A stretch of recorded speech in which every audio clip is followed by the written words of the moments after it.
Hello and welcome to Craft Field here in Grand Forks, North Dakota. We got Sabre Dogs baseball live for you on YouTube and Mixlr as they take on the Wheat City Whiskey Jacks for Game 1 of 3. Game 1 here in Grand Forks. Games 2 and 3 will be in Minot over at Corbett Field tomorrow and Sunday. Let's take a look at the starting lineups for tonight's contest, of course, as announced by head coach Alex Miklos. Leading off at shortstop will be Justin Cooper, followed by Ethan Moore at first base. Alan Greer will bat third in left field for the second straight night. Stephen Moretto will clean up at third. Taylor Justice will follow behind the plate. Jordan Williams back in the lineup for the first time since June 19th. Will bat sixth in right field. Dalton Bollinger, DH, will bat seventh, followed by Jaden Schaefer, the second baseman, batting eighth, and Reese Anderson will round out the 9 in center field. On the bump for the Whiskey Jacks tonight will be left-hander Gene Aberrett, who's just been fantastic this season, a 4-0 record with a 2.07 ERA. This will be his 8th outing, 5th starter, struck out 28 batters to 17 walks in 26 innings pitched. His last outing against the Horseheads was just fantastic. 7 innings, no runs, 4 hits to 4 walks and 6 strikeouts. Sabre Dogs looking to get back in the win column after a tough loss yesterday. Made it to 2 outs in the bottom of the 6th inning before the rain started to fall hard enough to postpone the game. They got through about 5.5 innings, which made it complete, meaning it was a 2-0 Big Sticks win. So the Sabre Dogs now fall to 25-13 on the year, 3-3 in the second half. Meanwhile, the Whiskey Jacks coming in at 16-20, 2-4 in the second half. So Aberrett climbs the hill here, third base side of the rubber as he leans in for the sign. Here's Justin Cooper, the Sabre Dogs shortstop tonight, to lead it off. Aberrett sets at the belt, first base side. Kicks and fires. His first pitch on the way is a fastball at the knees for strike one. No balls, 1 strike, and we are underway from Craft Field. A gorgeous night for baseball. Sun is shining here on the turf. Just about 81 degrees Fahrenheit here at first pitch. Cooper inning .339, a homer, 15 RBIs, was 0 for 2 yesterday with a strikeout. Aberrett's 0-1 is going to be inside. That's going to hit Cooper on what looks like maybe the front elbow as he'll take first base. He trots over. So a good start here for the Sabre Dogs. A leadoff base runner with good speed in Cooper at first base. Let's take a look at the defense tonight that will stand behind their southpaw in Aberrett. Left to right in the outfield, Drill, Bittner, and Fogelstrom. Sorensen at the hot corner. Sitzman and Olsen up the middle. Jelly at first, and O'Brien will be your backstop. So here comes Ethan Moore, the first baseman, up in the 2 spot tonight for the first time in a while. Used to seeing him in the 7 or 8 hole. As the first pitch is swung on and hit high in the air out to left field. Ranging to his right is the center fielder Bittner, and left center field Gap. He'll camp underneath it to make the grab with 2 hands for out number 1. So 1 pitch, 1 out here for Aberrett. Good bounce back after hitting Cooper on the second pitch of the ball game. Then to bring up Alan Greer to the plate. 7:01 first pitch here at Craft Field. Alan Greer in the 3 spot. That's been his home for the last week or so, and he's done well in it. Picked up 5 or 6 hits in the last 4 or 5 games he's played in. Lefty on right. Aberrett from the stretch. First pitch on the way is outside, ball 1. 1 ball, no strikes. Greer was 1 for 3 yesterday. That one hit a ground ball single to left field. Sabre Dogs really struggled to muster any offense off of Parker Storr yesterday for the Big Sticks. Again, one of the Big Sticks' many hurlers who have made the All-Star game, who was tossed 5 2/3 of scoreless baseball, holding on to a 2-0 Big Sticks lead. 1-0 pitch on the way, swinging a soft ground ball right side, wide to first, off the glove of the first baseman. Jelly will roll to his right, so Greer can walk into first base standing up. There will be no play. Likely will be an E3 on the first baseman in Jelly. Good spot here for the Sabre Dogs, first and third, 1 away. Not sure if that was hit hard enough to turn 2 with Greer's speed at first, but absolutely an opportunity for Jelly to at least pick up 1 out, whether he wanted to go to second or first. Sabre Dogs will take it. Here's Steve Moretto. A lot of right-handers in this lineup tonight against the left-hander in Aberrett. In fact, the only left-handed bat for Souris Valley this evening is Jaden Schaefer, who's in the 8 hole. Cooper takes his lead from second base. Greer from first, just getting underway here in Grand Forks. Scoreless top of the first. Aberrett kicks, fires from the stretch. First pitch, breaking ball, swing and a miss, strike 1. No balls, 1 strike. Your umpire crew tonight, Paul Sedicase manning the field, Tony Archina behind home plate. Middle infielders in double play depth. Pinched up the middle, that's Stitzman and Olsen. As Aberrett would love a ground ball off the bat of Moretto right here. He digs back into the box. Right-handed hitter, slightly open stance. Aberrett fires the 0-1 in the dirt, blocked by the catcher O'Brien as he slides to his left. Ball 1, 1 ball, 1 strike. Turf infield, grass outfielder here at Craft Field. Your dimensions, 330 feet down the lines, respectively. 410 feet straight away and 375 feet into the gaps. Cooper takes a walking lead from second. Greer from first, not being held on with Cooper right in front of him. Count even at 1-1 Alvarette set, first base side, pauses at the belt. Inside move to second, no one there. Cooper will walk back in safely. Moretto was stranded at third base with 2 outs when the game was postponed and then eventually chopped. Third base with 2 away after advancing to third on a wild pitch, but then the game, of course, ended due to weather. As there goes the runner's pitch on the way, down away. Cooper will slide into third base safely. No throw from the catcher, O'Brien. It's going to be a stolen base for Cooper, his 12th on the year. Meanwhile, Alan Greer will hold at first base. Ball was down and away for ball 2. 2 balls, 1 strike.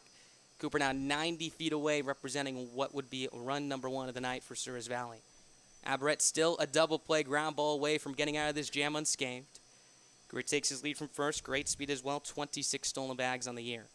Alvarette from the stretch. Pauses at the belt. Kicks, fires. 2-1 on the way. Swing and a miss. Another breaking ball. Moretto out in front. Strike 2. 2 balls, 2 strikes. On deck, the catcher, Taylor Justice, then Jordan Williams here. SaberDogs and the Whiskey Jacks, game 1 of 3. For the SaberDogs, this is the 3rd city they've been in, or I should say played in the last 3 days. We're in Dickinson back on Wednesday, Minot last night on Friday. On Thursday, make that as there's a move to first base. There goes Greer. The first baseman, Jelly, hops off the back. Here comes to the plate is Cooper. He will score. Greer still in a rundown between first and second. Jelly will apply the tag on his backside for out number 2. So Cooper comes around to score. 1-0 SaberDogs just like that. Greer picked off at first base.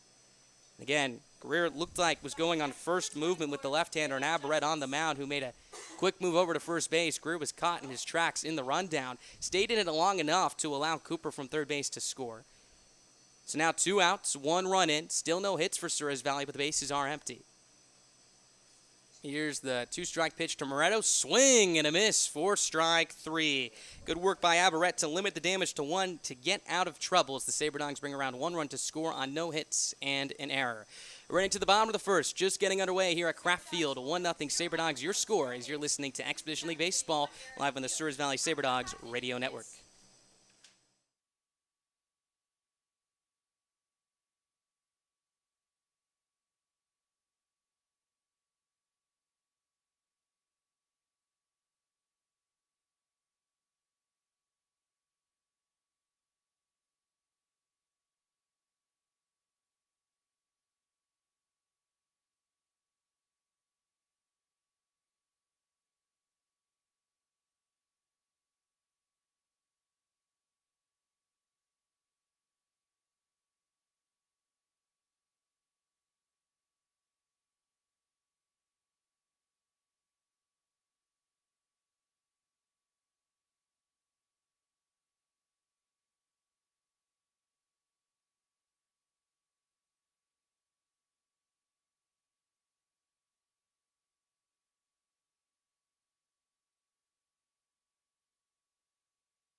Welcome back to Kraft Field. 1-0 SaberDogs your score after Justin Cooper scored from third base on a first and third pickoff play in which Alan Greer was eliminated in our rundown. Let's take a look at the starting lineup tonight for the Whiskey Jacks, announced by head coach Robbie Lawlin.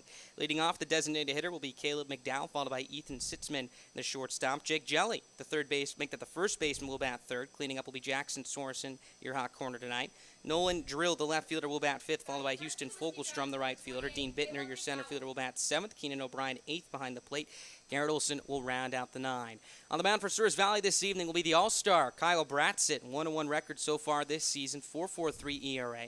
Struck out 25 batters to 11 walks and 22 and 1/3 of an inning's work.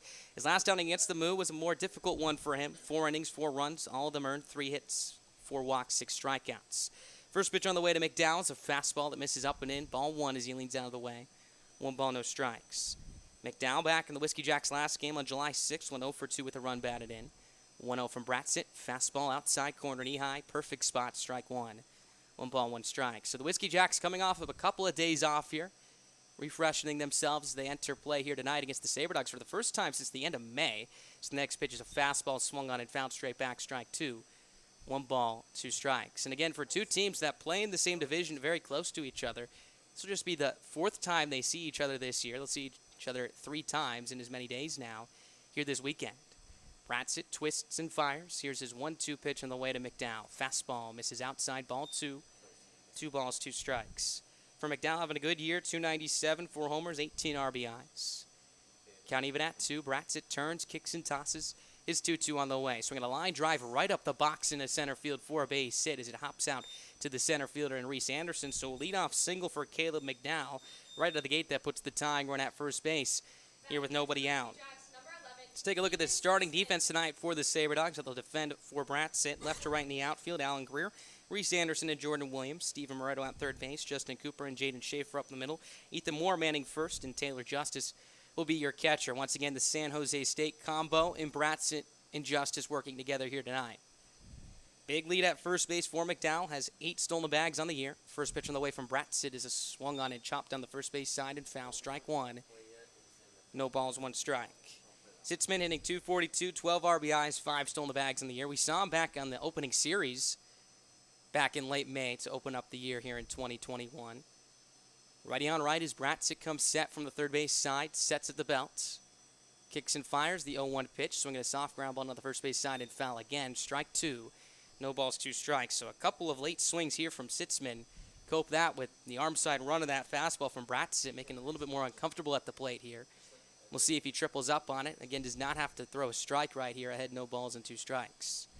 McDowell takes a shuffling lead from first base. Shortstop Cooper ranging up the middle in double play depth. Bratsit from the stretch again. Here's his 0-2 delivery. Fastball on the outside corner for strike 3. Strikeout number 1 of the night for Bratsit. Good fastball with some backdoor run on as it bit the outer black for out number 1. So Sitzman retired. McDowell holds at first base. So they'll bring up Jake Jelly, the first baseman tonight. Here for the Whiskey Jacks. Jelly, an all-star this season as well. 1 of 2 for Wheat City this year, along with Houston Fogelstrom as well, the right fielder tonight for Wheat City. 1 out, 1 on here. 1-0 SaberDogs. Bottom of the first inning as Bratsit leads it for the side. Takes a look at first. Now comes set from the third base side. Kicks and delivers. His first pitch is a fastball down away ball 1. 1 ball, no strikes.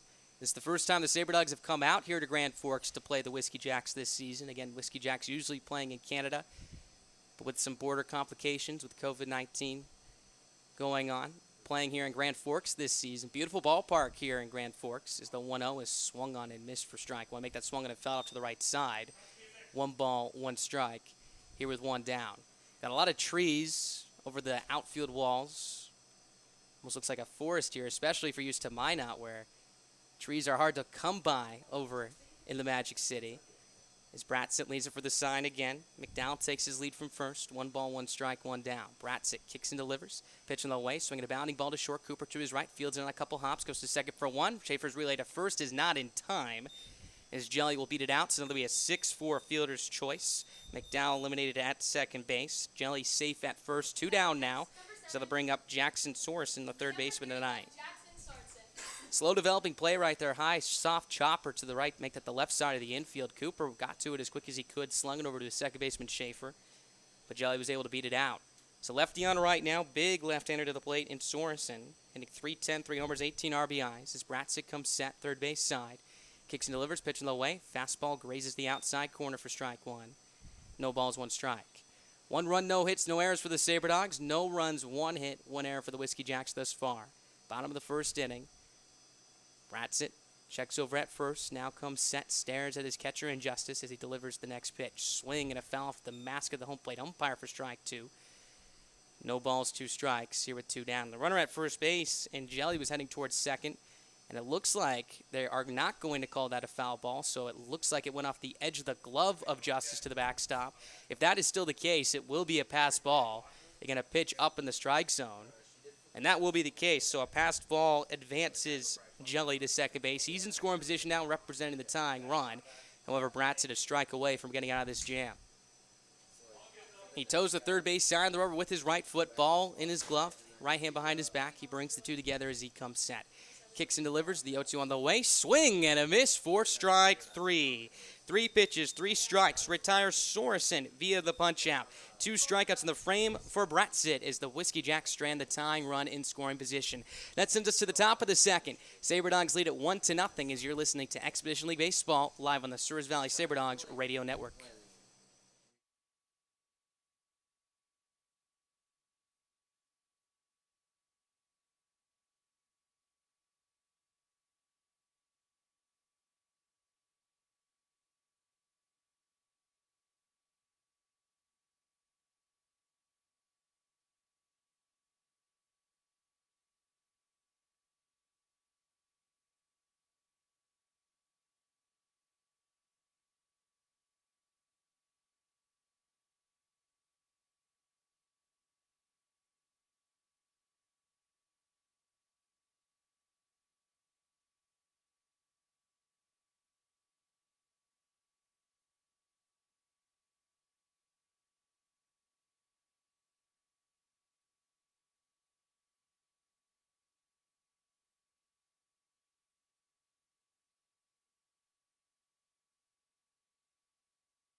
Welcome back to Kraft Field. 1-0 SaberDogs your score. Looking to add on for more here as they'll send up 5, 6, and 7 here against the lefty for Wheat City and Gene Averett. Taylor Justice, Jordan Williams, and Dalton Bowling due up here.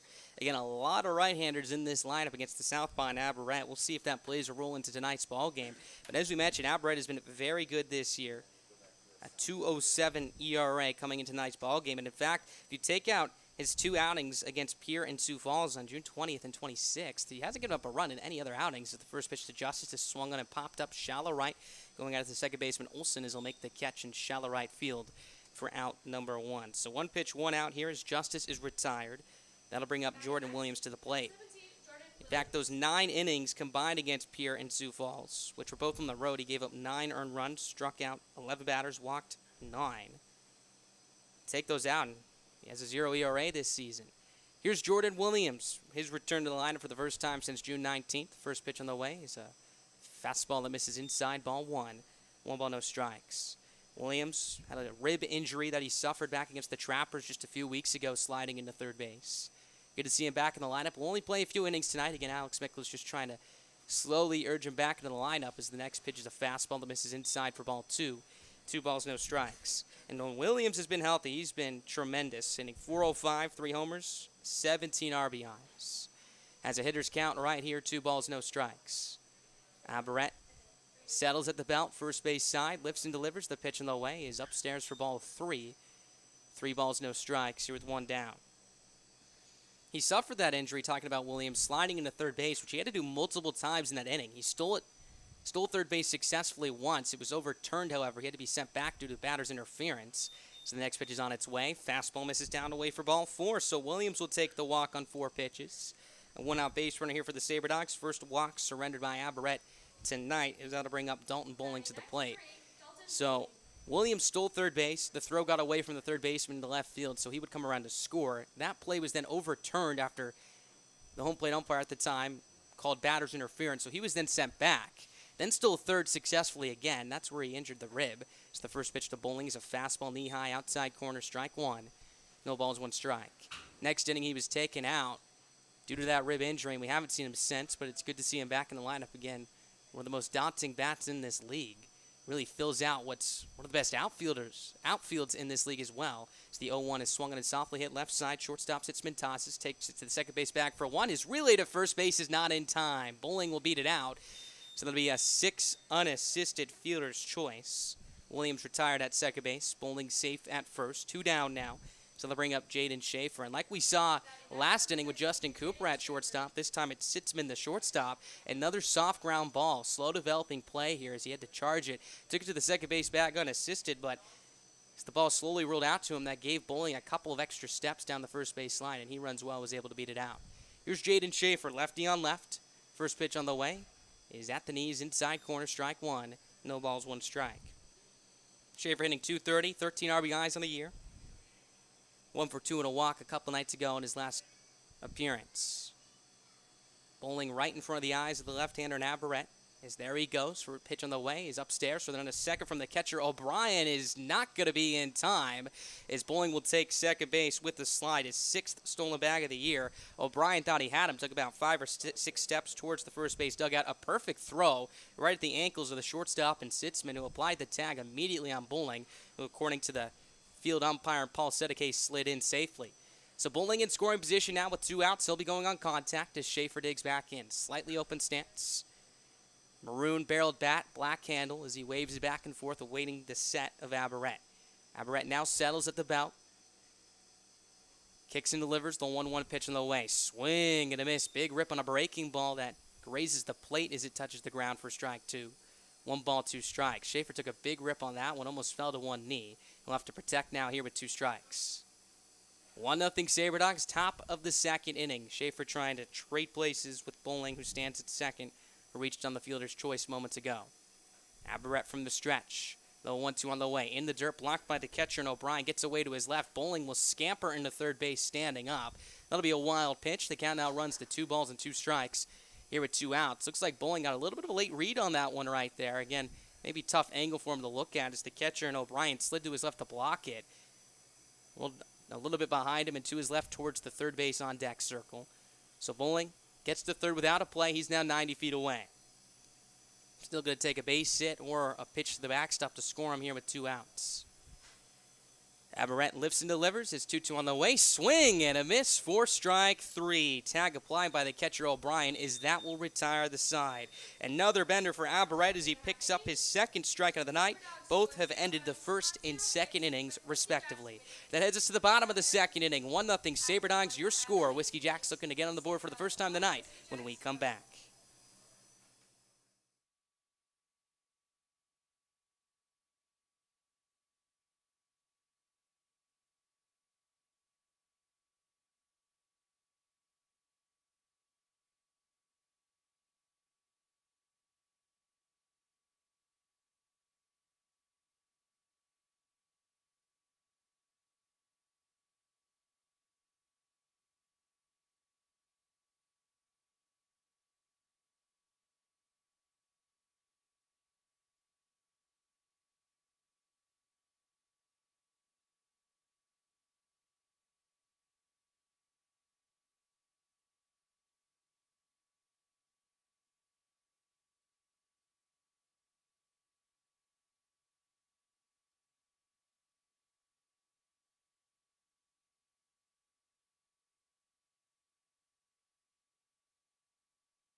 Ready to hit play in the bottom of the 2nd inning. 1-0 SaberDogs, your score. And they got on the board early back in the top of the 1st inning after Justin Cooper scored from third base after Allen Greer was caught in a rundown between 1st and 2nd on a pickoff play.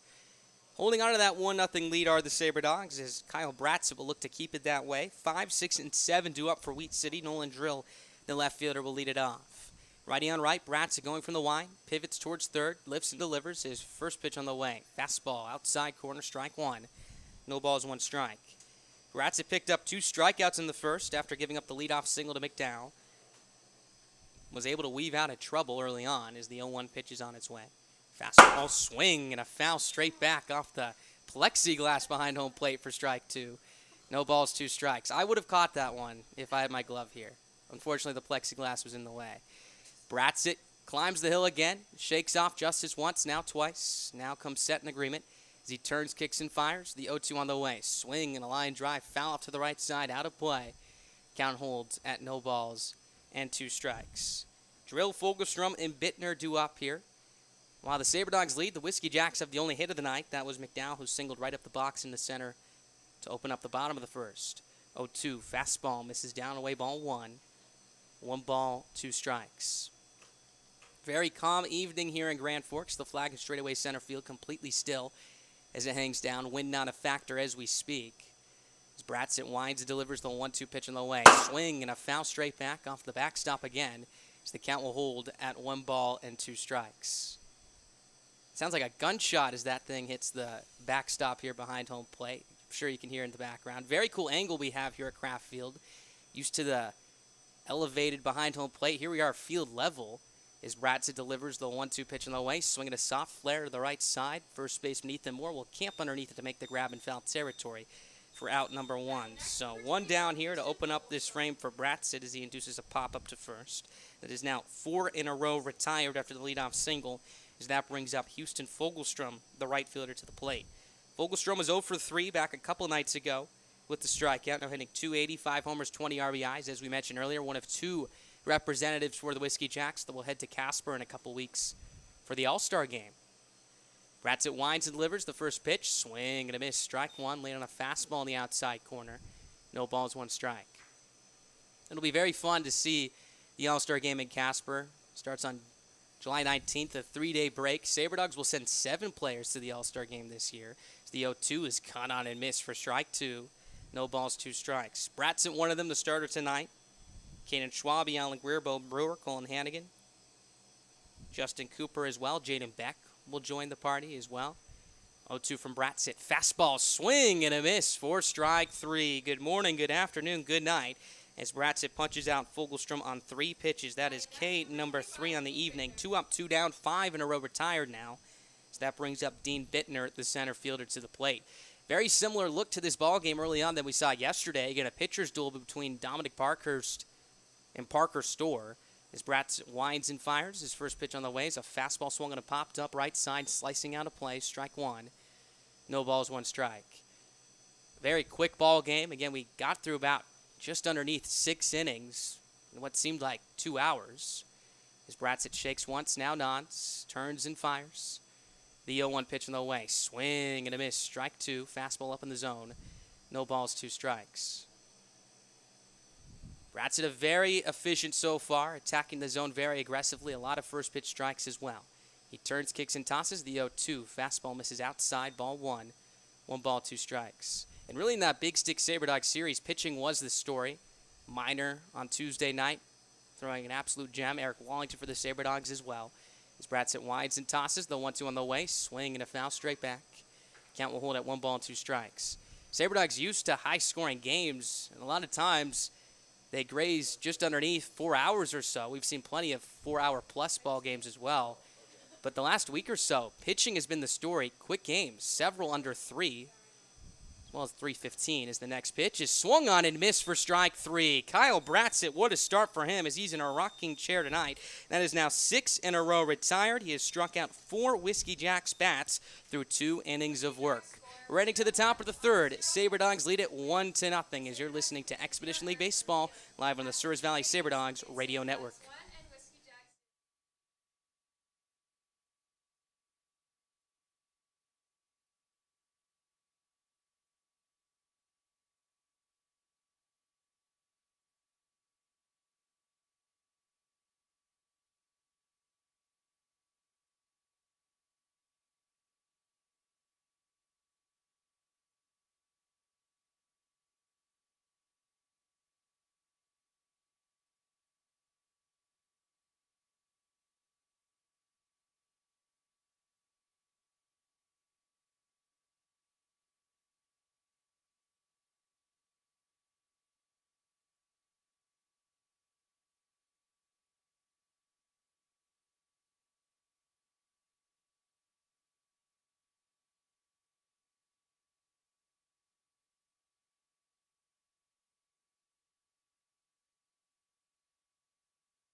Welcome back to Grand Forks. Top of the 3rd inning. 1-0 SaberDogs your score. 9-1-2. Due up here against Brett, who's been very good tonight as well. Has yet to allow a hit. Again, just 1 run. Aided by an E3 that allowed Alan Greer to reach and then Cooper to advance to second base. Cooper would then score after stealing third base and then taking home after Amberett, the left-hander, made a move to first. Alan Greer was in a rundown between first and second base. Stayed in it long enough to allow Cooper to score. So the base running paying off again for the SaberDogs. Their lone run tonight. As many of us know, that's been the story for Souris Valley this year. 141 stolen bases, second in the league in that category. Aberette's first pitch on the way is a breaking ball down low, ball one. One ball, no strikes. Reese Anderson getting the start in center field once again tonight, hitting .226, 2 RBIs in the year. Was 0 for 2 with a strikeout in last night's affair. Third baseman in Sorensen. About even with the bag at third, the 1-0. Swing and a miss. Looked like an off-speed pitch right there that Anderson was out in front of. Strike one. 1 ball, 1 strike. Outfield playing Anderson about straight up. Same story for the infield here as the speedy right-hander digs back in. Aberette working at a quick pace. Comes set of the belt, slightly closed off as he lifts and delivers the 1-1 pitch. In the dirt, picked by the catcher and O'Brien for ball 2. 2 balls, 1 strike. SaberDogs going with the navy blue tops tonight with their gray bottoms. The Whiskey Jacks going with their baby blue tops, white bottoms, Columbia hats as well. Aberette from the stretch, his 2-1. Misses, outside ball 3. 3 balls, 1 strike. And these two teams, these two ball clubs have basically the same exact color scheme. SaberDogs luckily did not wear the baby blue tops today, otherwise it would have been hard to tell which team was which. Aberette from the stretch, kicks and delivers, his 3-1. Misses, no, that's a strike on the outside corner, excuse me. Count runs full at 3 balls and 2 strikes. These two teams will match up tomorrow. Both will head over to Minot after the conclusion of this game. Whiskey Jacks likely tomorrow morning. The SaberDogs, after the final pitch of this game, will head back home. In just a quick one-day trip. Aberette kicks and delivers the 3-2. Misses down low in the dirt, 4 ball 4. So Anderson will take the walk, the second allowed of the night by Aberette, as this one opens up the top of the third inning and brings up the top of the lineup in Justin Cooper to the plate. SaberDogs going to be very used to road trips by the end of this month here. Again, the majority of their games in the first half have been at home. They'll have a three-week road trip coming up after the conclusion of this homestand. The All-Star break will eat it up for 3 days, but won't return home after this next homestand, which concludes next Tuesday, until the beginning of August. The first pitch is a fastball down away, ball 1. 1 ball, no strikes. One stop on that road trip will be here in Grand Forks to face this Whiskey Jacks ball club. As Cooper digs back in, he was hit by a pitch in the first. On the second pitch he saw, stole third, and scored on that pickoff play that we alluded to earlier. Third baseman and Sorensen in front of the bag at third, ready for a potential bunt. Aberette from the stretch. Lifts and makes a move over to first base. Back in, standing up, goes Anderson. Anderson has good speed. Hasn't ran too much this year, just 3 stolen bases. But again, we talked about it. SaberDogs have stolen 141 this year. Have been caught 29 times, which is the 3rd most in the Expedition League. Compare that to the Whiskey Jacks, who sit middle of the pack, 5th with 64 stolen bases this year, have just been caught 18 times. Good for the 4th least in the EL. Lefty on right. Aberette from the stretch. From the slide step, delivers the 1-0. Misses outside and high. Snapped over to first base. Anderson gets back in safely. So the count moves to 2 balls and no strikes here on Cooper in the driver's seat with a hitter's count.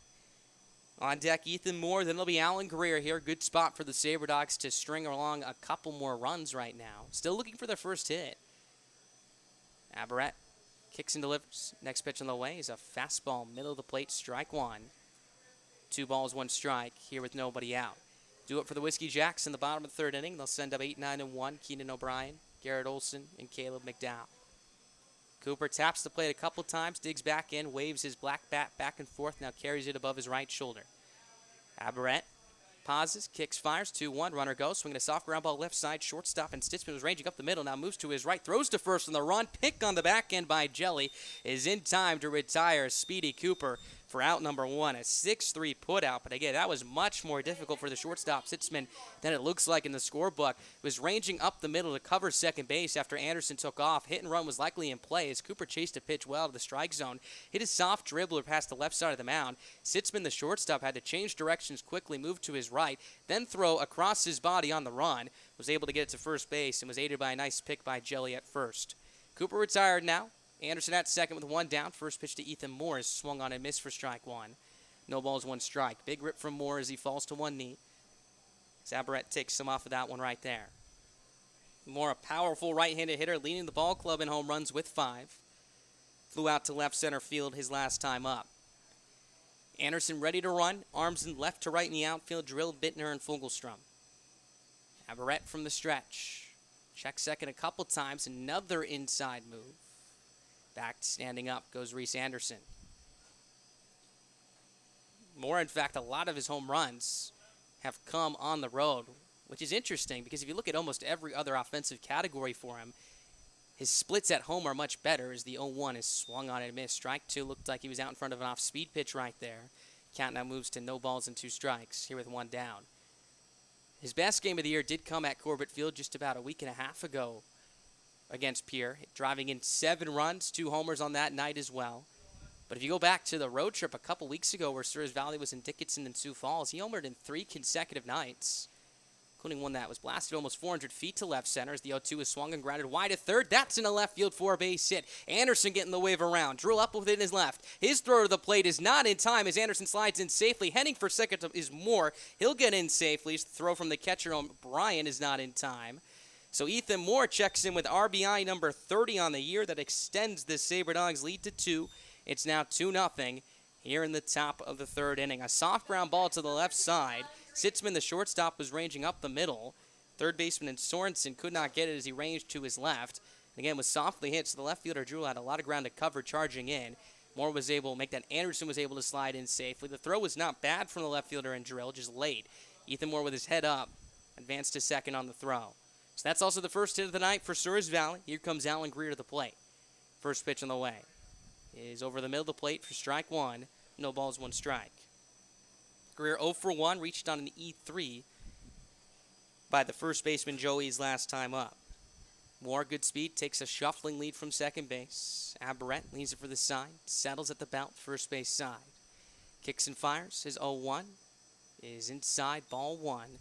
1 ball, 1 strike. Close spot, maybe looked like Aberrant missed his spot right there, setting up outside, having his catcher and O'Brien had to reach across the plate to catch that one. So Greer digs back in here. Advantage to him with the lefty on the mound. Aberrant comes set. Checks Moore at second once. Looks in the 1-1. Misses outside with a fastball for ball 2. 2 balls, 1 strike. Steven Moretto, the powerful right-handed hitter on deck. Then it'll be Taylor Justice here. 2-0 Sabre Dogs, your score. As they have doubled their lead thanks to the RBI single from Ethan Moore. Moore quietly has a lot of RBIs on this ball club now. In fact, ranks in the top 3 with 30 now on the year. It's the 2-1 pitch. It's a breaking ball in the inside corner, strike 2. 2 balls, 2 strikes. The only man in front of him, besides Bo Brewer, who has the night off, is Alan Greer at the plate, who has 39. He's an RBI away from 40. So if he could bring in Ethan Moore, he would put himself 10 away from the half-century mark. Aberrant, glove tucked into his chest, ball in his left hand as he now steps off and asks for the signs again. Him and O'Brien will be going with multiple signs here with Ethan Moore standing at second base. Greer digs back into the right-hander's batter's box, straight up stance. The 2-2 is on its way. Swing and a foul off the catcher and O'Brien as it trickles off towards the first base dugout. Count will hold at 2 balls and 2 strikes. Lights not in play yet, just about 7:37 local time here at the ballpark. And takes a long time for the sun to set here, just as it does in Minot. Light should be on probably in about an hour, hour and a half or so. As the count still is even at 2 balls and 2 strikes here with 1 down. Aberrant from the stretch, kicks and delivers. The 2-2, swinging a line drive left field, Drill coming in. He's going to make the catch chest high for out number 2. Greer put a charge into that one, but unfortunately right at Drill. So 2 down now. Greer 0 for 2 on the night, as that'll bring up Steven Moretto to the plate. Here with a chance to bring in Ethan Moore from second base. Moretto was at the plate when Justin Cooper scored from third base on that first and third pickoff attempt. Would end up striking out swinging on a breaking ball. So another chance for him with a runner in scoring position right now as Ethan Moore stands at second base. Righty on left again. Moretto 0 for his last 4, looking to snap out of it right here. Aberrant, Tilton to his catcher, and O'Brien for the sign. Second baseman and Olsen ranging up the middle. Now scoots a couple steps to his left as the first pitch is on its way. Breaking ball, swing and a miss, strike 1. No balls, 1 strike. Justice, the catcher, on deck here. Outfield about straight up here for Moretto. Everybody playing back with 2 outs, increasing their range. Pace has slowed down a lot here for Aberrant as he goes through the signs. Now gets it as he comes set. Long hold as he looks at Ethan Moore at second. Now looks back into his backstop. Checks again as he now kicks and delivers the 0-1 pitch. Misses upstairs, ball 1. 1 ball, 1 strike. So we mentioned Aberrant only allowed or did not allow a run back in his last outing on July 3rd. 6 combined in his 2 previous outings. Looking to limit the damage to 2 here and give his Whiskey Jacks bats a chance to get back into this ball game. Going to be difficult as Kyle Bratzett has looked very good so far. 4 strikeouts through 2 innings. He's only allowed 1 hit and no runs. Aberrett kicks and delivers the 1-1 pitch, swinging a bounding ball to short, sits mid-charges, picks it up on a couple of hops, sets his feet, tosses across to first base. And that is in time to retire Moretto and retire the side as well. But the SaberDogs pick up 1 run on 1 hit, no errors, 1 runner left on. We get to the bottom of the 3rd inning. 2-0 Souris Valley, your score, as you're listening to Expedition League Baseball live on the Souris Valley SaberDogs radio network.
Ready to resume play here, bottom of the 3rd inning. 2-0 SaberDogs, your score after the RBI single from Ethan Moore, his 30th run batted in on the year. So here comes Kyle Bratzett out for his third inning of work. He has looked great so far today. 4 strikeouts through 2 scoreless innings.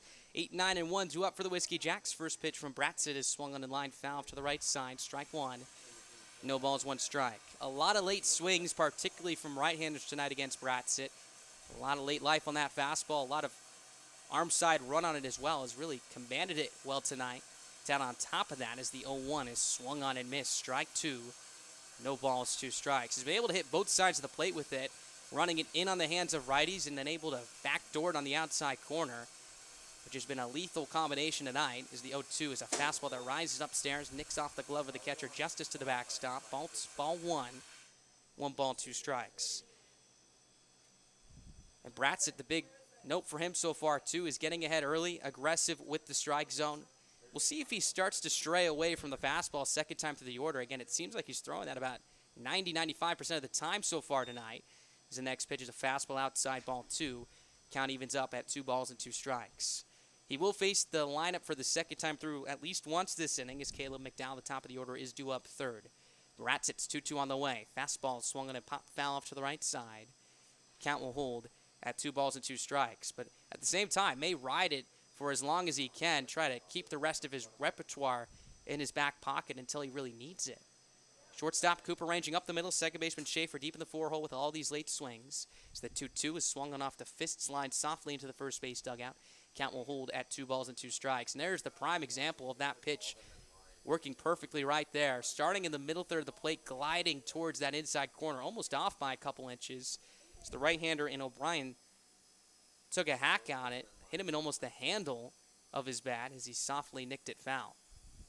2 balls, 2 strikes still to count. Bratzett twists and tosses. His delivery on the way is a fastball on the outside corner for strike 3. Another backdoor pitch, another beauty from Kyle Bratzett. That is strikeout number 5 of the night. The last 3 Whiskey Jacks batters have also been retired via the punch out. That is 7 in a row retired since he gave up that leadoff single to open up the bottom of the first frame to Caleb McDowell. Here's the 9-0 hitter, Garrett Olson, to the plate, playing second base tonight, hitting .243, 2 homers, 15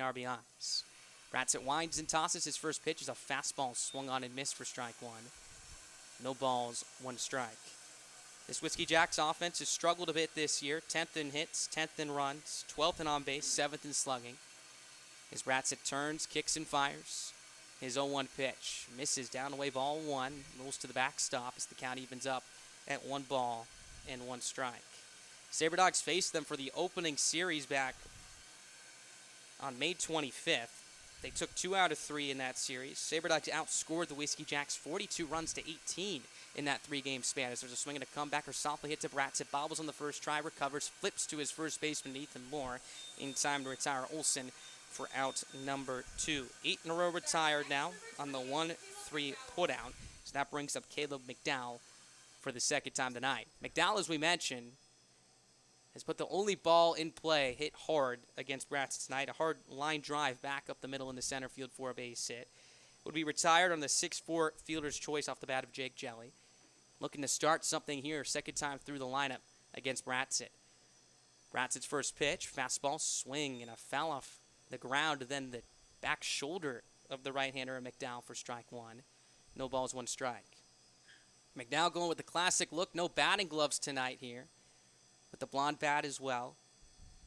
As Bratsit climbs the hill, comes set, third base side. Twists and fires, his 0-1 delivery on the way. Fastball, swing and a miss. Strike 2, fastball, climbed the ladder with that one, about collarbone height. No balls, 2 strikes to count. So Bratsit has McDowell in the palm of his hand, working quickly as he kicks and fires the 0-2 pitch on the way. Fastball up and in, ball 1. 1 ball, 2 strikes. Also, when he gets ahead, we've seen him try to climb the ladder with that fastball up and out of the zone.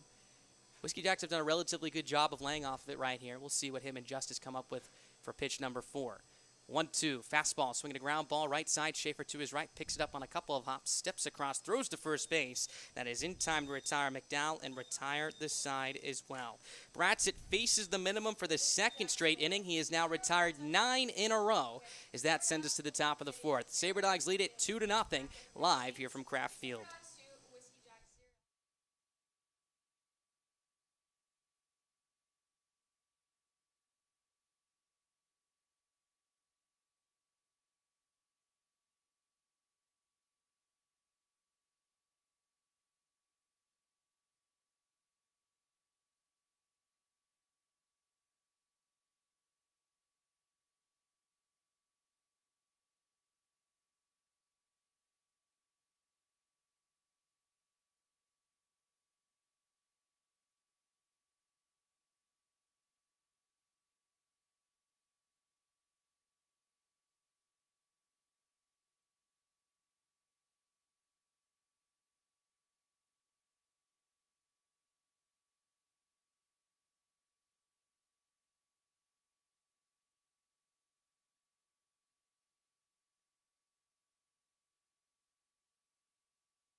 Top half of the 4th inning, cruising through this one, already in the second third of this ball game. 2-0.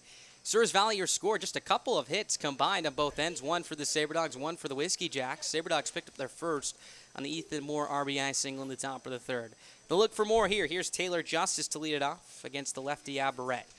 He kicks and fires. First pitch, Justice shows butt, pulls back, takes a strike on the inside corner. No balls, 1 strike. Jordan Williams on deck, then there'll be Dalton Bowling here. We'll see how deep Miklos goes with Williams in this game. Again, the plan looked to be that he'll play a few innings here tonight, trying to ease him in after the rib injury. We'll get his second at-bat as he stands on deck as the next pitch is a fastball outside, ball 1. 1 ball, 1 strike. Justice popped out to the second baseman and Garrett Olson in shallow right field his last time up in the second. As Aberrett leans it for the side, comes set at the belt. Righty on left again as the 1-1 pitch is on its way. Swing and a miss. Good fastball on the outside corner for strike 2. 1 ball, 2 strikes. Justice's last appearance was a couple nights ago on Dickinson back on the 7th of July. Really good stuff from him. Was 3 for 3 with an RBI. looking to heat up here once again, hitting .356 with 8 runs batted in on the year, so a good start for the SaberDogs backstop as the 1-2 is swung and softly chopped back to the mound. Aberrett fields it on a hop, shortens up and flips to first base. That is in time to retire Justice for out number 1. That is the 3rd consecutive inning in which Aberrett has retired a leadoff batter, this time on a 1-3 putout. So they'll bring up Jordan Williams to the plate. And again, even against Aberrett tonight, he's forced a ton of soft contact, very much like Bratsit. SaberDogs have been able to muster their 2 runs thanks to some good base running and the timely hitting of Ethan Moore. But besides that, not been hitting the ball particularly hard tonight. Here's Williams. He walked on 4 pitches his last time up. First pitch is a fastball to knees, strike 1. No balls, 1 strike. And you got to imagine for Williams, that was his first at-bat in just about 2-3 weeks or so. You got to imagine he was a little bit antsy up there, but did not get a pitch in the zone to hit. Took 4 pitches, which might have been nice to get his timing back a little bit. He's ready to go here, you got to imagine. 0-1, swinging a high pop-up out of play straight back. Count quickly moves in favor of Aberrett. No balls, 2 strikes. Jordan Williams hit the first homer of the season for Souris Valley back on opening night on May 25th against these Whiskey Jacks. A hard line drive out to left field. Gotta imagine he would love another one right here. Has 3 on the season. It's the 0-2 pitch. Is a fastball swung on and lifted in the air out to deep left field. Ranging back his drill. Looking up, but this one's well foul as it hits off the netting beyond the left field wall in foul territory. Count will hold at no balls and 2 strikes. So he must have heard me right there. Gave it a shot a little bit out in front as it hooked down the left field line and out of play. So he'll have to retreat back towards the right-hander's batter's box here. Pitch up in the zone, a fastball turned on it. 330 feet down that left field line. If it does clear the wall and hit the netting, it will be called a home run here at Kraft Field. Williams digs back into the box, taps the plate, points it in the direction of Aberrett as he settles at the belt first base side. His 0-2 again, buried in the dirt, blocked by the catcher O'Brien as it rolls towards the third base dugout. Count now moves to 1 ball and 2 strikes. And for a while, Williams led the team in home runs. After a big home run in Casper, but then after being sidelined multiple times, one because he took some time to go home to Alabama, back to see some family earlier in the month, and then also the rib injury. So the 1-2 is swung and softly hit shortstop side. Sitzman to his right, picks it up to the backhanded side, throws on the run to first base. That is in time to retire Williams for out number 2. Nice play by Sitzman, showing a lot of range tonight here, this time ranging to his backhanded side, picking it up on the run, throwing across his body to first. In time to retire Speedy Williams by a step and a half. 2 up, 2 down, now 4 in a row retired by Aberrett, as that'll bring up Dalton Bowling to the plate. Bowling reached base in the second on a 6 unassisted fielder's choice. Beat out a potential double play ball, then would steal second for his 6th stolen bag of the year. Lefty on right, pitching the way is a fastball lined right up the box, hops off the turf into center field for a base hit. So Bowling jumps on the first pitch from Aberrett, picks up his first hit of the night, second for Souris Valley collectively, as that puts him at first base here with 2 outs. Probably the hardest ball hit tonight off of a SaberDogs bat right there from Dalton Bowling. So here comes Jaden Schaefer, and that might be the trick here against Aberrett, jumping on fastballs early in the count. Lefty on right, Schaefer struck out swinging on a breaking ball back in the second. Bowling showed off his speed back in the second. We'll see if he goes here. Both hands on his knees, not going anywhere. First pitch, swinging a chopper to first. Going to be foul as it nicks off the glove, then the kneecap of the first baseman Jelly for strike 1. No balls, 1 strike to count. So Aberrett will pick it up as it rolls back towards the mound, readjust his belt as he walks back towards the hill. Schaefer, the only left-hander in the lineup tonight for the SaberDogs, getting the start at second base. We've seen some versatility from him. You can see him at first, second, shortstop as well. Even on the bump this year for a couple of outings. Flashing upper 80s fastball. A former high school pitcher is Aberrett. Kicks and delivers the 0-1 pitch in the way. Fastball sails upstairs, ball 1. 1 ball, 1 strike. And really the pitching from position players for the SaberDogs this year has been quite good, and we've seen it a lot with a lot of blowout wins. Colin Hannigan throwing a scoreless inning. Jaden Schaefer, while he struggled in some of his outings, has flashed good stuff with that hard fastball. Trenton Dukeshire threw a scoreless frame as well. Aberrett from the stretch has 1-1. Bites the inside corner for strike 2. 1 ball, 2 strikes. And then if you take the reverse of that, pitchers hitting. Of course, the significant moment, Jaden Beck, the all-star as well, a reliever who hadn't had a bat in 4.5 years, hit that 2-run shot in the 12th inning, make that the 11th inning against the Fremont Moo back at Moeller Field for what was an incredible moment. As Aberrett comes set, kicks, fires. The 1-2 is a breaking ball that just misses low. Ball 2. Count evens up at 2 balls and 2 strikes. So if they had a game, if each team was instructed to construct their roster by flipping the positions where pitchers played positions and hitters pitched, the SaberDogs might be in good shape. It would be fun to see that one play out. Bowling takes his lead from first. 2 balls, 2 strikes, 2 outs, 2 runs, 2 hits for the SaberDogs. Deuce is running wild as there's a move over to first base. Bowling gets back in, standing up. Schaefer with the red cleats tonight, white batting gloves, the accents of the navy blue Souris Valley uniforms tonight. Aberrett from the stretch, pauses at the belt. Long hold as he fires the 2-2 pitch. In the dirt, blocked by the catcher O'Brien, likely a changeup right there. As the count runs full at 3 balls and 2 strikes with 2 outs. So Bowling will get a head start at first base here. If Schaefer can punch one into the gap, we'll see if Bowling can score all the way from first base. Reese Anderson, the 9-hole hitter on deck, the right-handed center fielder. Infield straight up, playing back. Aberrett comes set from the stretch. There goes Bowling, the 3-2, swinging a soft chopper down the first base line. Aberrett off the mound will field it in fair territory with his bare hand. Throw with his right hand to first. That is not in time as it pulls the first baseman Jelly off the bag. Heading for third goes Bowling. He gets in safely. So safe at first is going to be Schaefer. They're going to call that an error, likely on the pitcher in Aberrett, as the SaberDogs are threatening with runners at the corners and 2 outs. And if I saw that correctly, the glove must have fallen off for the pitcher in Aberrett. Had to throw that Vince Velasquez style with his opposite right hand. And the throw is a little bit high and wide to the first baseman Jelly, if that was the case. So 2 outs, Bowling at third, Schaefer at first. That brings up Reese Anderson with a big RBI chance right now. First pitch. Just misses a bit low, ball 1. 1 ball, no strikes. Anderson is yet to record an official at-bat tonight. Walked back in the 3rd inning. Came around to score on the Ethan Moore RBI single. 2-0 SaberDogs, top of the 4th. Looking for more. Aberrett pauses at the belt. Schaefer right in front of his face as he kicks and delivers the 1-0. Fastball misses down low, ball 2. Dropped by the catcher O'Brien. Count moves heavily in the favor of Anderson. 2 balls, 2 strikes here with 2 outs. Top of the order on deck for the SaberDogs, Justin Cooper. Ethan Moore in the hole. All 3 right-handers as Aberrett leans in for the sign, gets it from his catcher and O'Brien, and settles on the first base side of the rubber. 2-0. Anderson shows bunt, pulls back, dropped by the catcher O'Brien again, ball 3. 3 balls, no strikes. Tough one for O'Brien right there, not only because he had to reach across the inside corner of the plate, but Anderson also showed bunt, pulled back late, which probably got right in the eyesight of the catcher O'Brien, who could not hold on to it. So 3 balls, no strikes to count here with 2 outs. Here's Aberrett's pitch on the way. Fastball on the outside corner, strike 1. Anderson likely taking all the way. Hitters count for him here, 3 balls, 1 strike.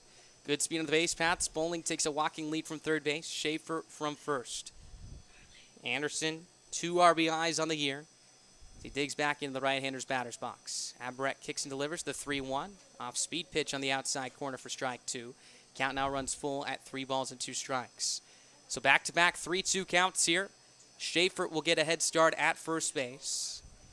Anderson waving his bat back and forth now. Carries it above his right shoulder. Aberrett kicks, fires. Runner goes. Payoff pitch. Swinging a bounding ball to the third base side. Off the hands of Alex Miklas, the third base coach, as it rolls back towards fair territory. Will be a foul ball. 3 balls, 2 strikes. Miklas had a run over there at the third base coaching box where it seemed like he was making every play. The last couple of nights in Dickinson and here tonight in Grand Forks, Bob would win another one. Maybe it's just something on the road. Corbett Field, he's been perfect this year. Runners at the corners, 2 outs. 3-2, still the count. Runner goes. Payoff pitch on the way. Swing and a miss for strike 3. Aberrett pulled the string on Anderson with another off-speed pitch as that will retire the side. K number 3 on the evening for Aberrett as that strands runners at the corners here in the top of the 4th. Second scoreless frame for Aberrett as that sends us to the bottom of the 4th. 2-0 Souris Valley, your score.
Last of the fourth inning, 2-0 Souris Valley your score. Kyle Bratzett out for his fourth inning of work as he has been just splendid this evening. Now has retired 9 in a row after allowing a base hit to open up the ball game. 2, 3, and 4 due up against him here. Ethan Sitzman, the shortstop, digs into the right-hander's batter's box as Bratzett turns, kicks, and tosses. Here's his first pitch on the way. Fastball, swinging a line drive, foul off to the right side. 0-1. And again, Bratzett still heavily using that fastball so far here against this Whiskey Jacks lineup that has struggled to adjust to it. Shortstop Cooper raging up the middle. Schaefer a couple steps towards the 4-hole. Here's the 0-1 from Bratzett. Fastball swinging a pop-up right side, out of play, strike 2. No balls, 2 strikes. Not only that, the center fielder Reese Anderson a couple steps towards right center. Alan Greer playing deep in left. A couple steps towards the left center field gap as well. Bratzett chest facing his catcher and Justice, who sets up away. Here's the 0-2. Fastball upstairs, ball 1. 1 ball, 2 strikes. Sitzman was the first strikeout victim of the night against Bratzett, who got him looking back in the first inning. Bratzett would punch out 2 in that frame. Lines and fires, the 1-2. Swinging a high pop-up shallow left. Justin Cooper ranging back onto the cut of the outfield grass. He'll make the catch with one hand for out number 1. 10 in a row retired now for the SaberDogs all-star right-hander. That'll bring up Jake Jelly to the plate, who's 0 for 1, grounded into a 6-4 fielder's choice back in the first inning. Jelly, a tall right-hander here. Both these two will be teammates on the Lewis Division Ball Club in just a couple of weeks here. Again, that all-star game being played at the home of the Casper Horseheads, Mike Lansing Field in Casper, Wyoming. Bratzett winds and fires. First pitch. Fastball swung and hit hard left side. That's through for a base hit as it trickles out to Alan Greer. Just the second hit of the night for the Whiskey Jacks as Jelly jumps on a first pitch fastball and sears it through the 6th hole to put himself on first base here with 1 down. So we'll see after that if Bratzett starts to mix in some other pitches here. Again, Whiskey Jacks have obviously caught on to the heavy usage of that heater. And Jelly got one right over the middle of the plate and hit a hard top spinner in the left field for a base hit. So here comes Jackson Souris into the plate. He struck out back in the first. Lefty on right. First pitch from Bratzett. Swinging a bounding ball right side. Schaefer fields in a couple of hops. Goes to second for 1. Cooper's relay to first base is in time. 4-6-3 double play ends this bottom of the 4th inning. How about that, Kyle Bratzett? Ends the streak of 10 batters retired in a row and immediately induces a 4-6-3 double play. He's now faced the minimum in his last 3 innings of work as that sends us to the top of the 5th. SaberDogs lead it 2-0 as you're listening to Expedition League Baseball live on the Souris Valley SaberDogs Radio Network.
Welcome back to Kraft Field, top of the 5th inning. 2-0 SaberDogs, your score. Top of the order up here for the SaberDogs. Justin Cooper, Ethan Moore, Alan Greer, 1, 2, and 3. And Alex Miklas' lineup due up here against the lefty in Aberrett. Here's Justin Cooper, 0 for 1. Was hit by a pitch, stole the base, grounded out to short. So the first pitch runs outside for ball 1. 1 ball, no strikes. So I was talking to Ronnie Piepmeyer, one of the pitchers for the Whiskey Jacks, as well as a former SaberDog last year. And he was telling me that the left-hander in Aberrett is actually ambidextrous, which is why he was able to throw with his right hand to first. So the 1-0 pitch is swung on and cued off the end of the bat, rolls foul to the first base side, strike 1. 1 ball, 1 strike. And again, if you weren't here for that play, it was a ground ball down the first base line off the bat of Jaden Schaefer. that stayed in fair territory, and it was a tough angle for Aberrett, who took off his glove, picked up the ball with his right hand, and threw over to first base, pulled the first baseman Jelly off the bag. Unfortunately, was an error. So the next pitch is just a bit upstairs, ball two. 2 balls, 1 strike. And it reminded me of the Vince Velasquez play a couple years ago for the Phillies, where it was a hard comebacker off his right elbow, which he throws with, had to sprint off to the third base side of the mound, pick it up with his left hand, threw a strike to pick up the out. It's the 2-1, misses down low, ball 3. 3 balls, 1 strike, which is very similar to what Aberrett did there. Now, it helps out when you're ambidextrous. I wonder if he could pitch with his right hand. You know, Pat Venditti, a reliever for a lot of teams, the Blue Jays, the Mariners, the last couple of years, has the glove where he can actually switch pitch. The only we've seen the last decade or so as the next pitch is down and in for ball 4. So Justin Cooper will take the walk. Second time he's reached via free patch. The first a hit by pitch. This one a walk here to open up this top of the 5th inning. So here comes Ethan Moore. Moore 1 for 2. Flew out to center in the first. Singled a run in back in the 3rd inning. That was his 30th RBI of the year. He would be stranded. Again, just 2 hits for the SaberDogs tonight. We're moving quickly through this one. Pitching has been very good on both ends. Kyle Bratzett, 4 shutout frames, 2 runs through 4 for Aberrett. Cooper takes his lead from first. A move over to first base. Cooper dives back in safely. SaberDogs have been in the head of Aberrett. He's let them know with a lot of pickoff attempts over to first base here tonight. Even towards second as well. He's used the inside move a couple of times. You got to do that with a team that's so aggressive like Souris Valley is on the base paths. Another move to first base. Cooper caught in a rundown now as he went on first move. Jelly's throw to second base. Tag applied by the shortstop. Sitzman's in time. Cooper nailed at second. Going on the first move, the first baseman Jelly quickly found a lane and threw a bullet to his shortstop, and Sitzman, who wasn't even at the bag, had to almost lay out for it to make the catch and then apply the tag on a head-first slide, and Cooper for out number 1. Perfectly executed by Aberrett. Right on cue as well as we were talking about it. So that will eliminate the leadoff walk as Ethan Moore now awaits the first pitch with the bases empty. First pitch, swing and a foul straight back, strike 1. No balls, 1 strike. So Cooper now 1 for 2 in stolen base attempts today. He picked up his first stolen base of the night back in the first. That was his 12th of the year. Moore waves that black bat back and forth, holds it parallel to the pitcher in Aberrett. Now lifts it above his right shoulder. The 0-1 misses down low, ball 1. 1 ball, 1 strike. Shadows starting to creep towards the plate here. One being casted by a tree beyond the first base dugout that will cross over between the pitcher's mound and the plate, maybe making it a little bit more difficult to pick up out of both pitchers' hands. Aberrett kicks and delivers the 1-1. Swinging a hard line drive down the third base line and fouls. It rolls towards the left field corner. Strike 2. 1 ball, 2 strikes to count here with 1 down. Shadows in the outfield as well, almost covering the entirety of center field. Just a couple streaks of light. The entirety of left field also covered in sunshine here. The shadows coming from the first base side here on a bright evening here in Grand Forks. Felt a lot hotter on the turf than the thermometer says. About 81 degrees at first pitch. Feels like it's about a 105 on the turf here tonight. 1 ball, 2 strikes. Pitch on the way. Swing and a foul off the catcher and O'Brien. Count will hold at 1 ball and 2 strikes. SaberDogs have had their fair share of hot ball games tonight in terms of temperature, or I should say this season. A couple weeks ago at first pitch, it was about 93 degrees at Corbett Field and did not rise below 90 until about 9 o'clock. So they'll take the 81-degree evening here in Grand Forks. As Aberrett comes set, fires the 1-2. Swing and a foul straight back. Count will hold at 1 ball and 2 strikes. And they'll especially take it after the weather we had yesterday. Again, there was thunder, lightning, rain, wind, anything you could imagine that could threat a baseball game looming in the forecast, and was supposed to start just about 30 minutes after first pitch, but it held back until about 9 o'clock local time. But when it came very aggressively as the 1-2 pitch is swung and grounded hardly on a hop to the shortstop. Sitzman doesn't have to move a step, picks it on a hop, but the throw to first base is in the dirt. Jelly can't pick it cleanly, so that'll be an error on the shortstop and Sitzman that allows Ethan Moore to reach first base. An E6, 6th error charge to the Whiskey Jacks defense tonight. As with 1 down, they'll bring up Alan Greer to the plate with a runner on. It was raining so hard on the turf that there were actual puddles on the turf, which you don't usually see too often. It almost looked like there was just a streak of gray coming down from the skies. That's how hard it was raining. You couldn't even see the specific individual raindrops. As the first pitch is swung on and fly into the air, shallow center. Coming in is the center fielder Bittner, so is the right fielder Fogelstrom. It's the right fielder Fogelstrom who cuts across the right center field gap to make the running catch for out number 2. So Greer retired. Moore retreats to first base. That'll bring up Steve Moretto to the plate.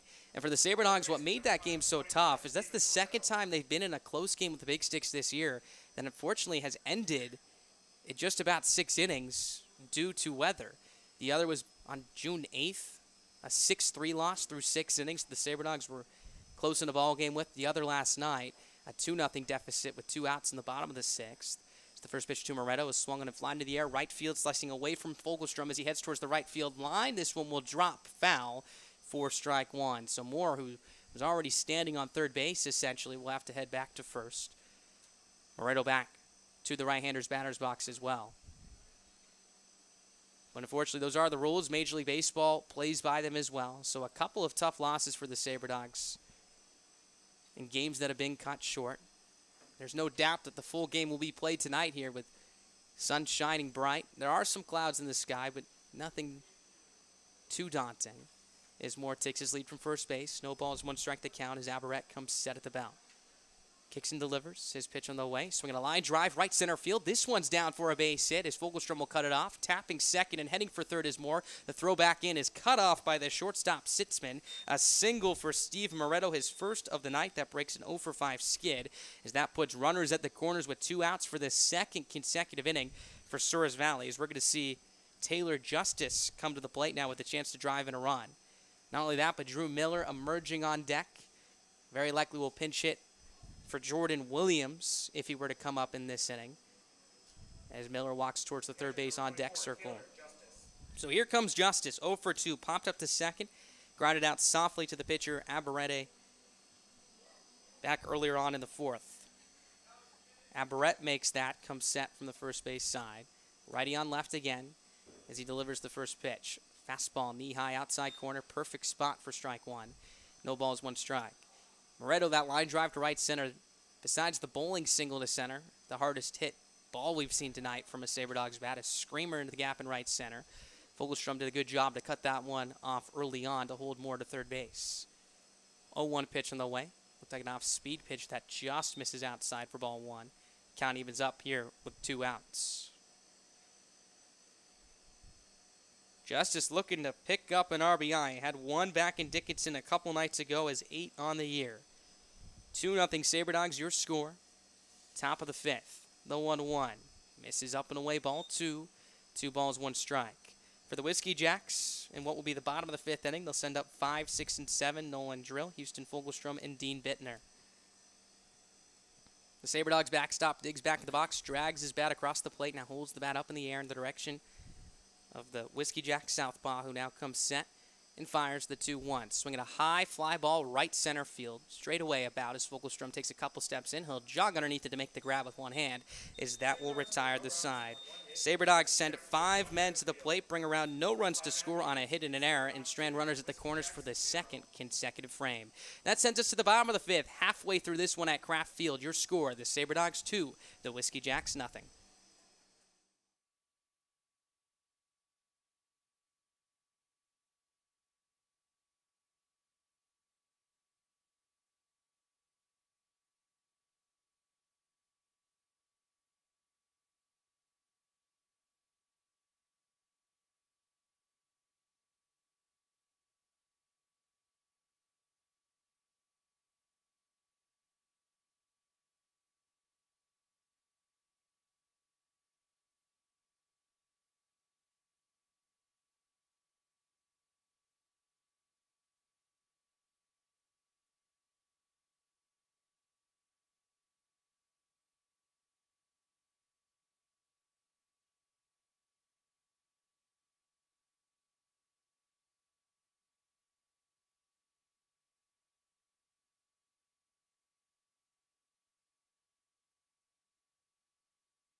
Welcome back to Kraft Field. Halfway through this one here, the SaberDogs lead it 2-0, ready to press play on the bottom of the fifth inning. 5, 6, and 7 due up here for the Whiskey Jacks against Kyle Bratzett, who had retired 10 consecutive batters in a row, then gave up a single to left field off the bat of Jake Jelly that was hit hard, bailed up on a line, and then immediately induced a 4-6-3 double play to end the fourth. So looking to get back into another groove right here as he winds and fires. His first pitch is a fastball that misses upstairs, ball one.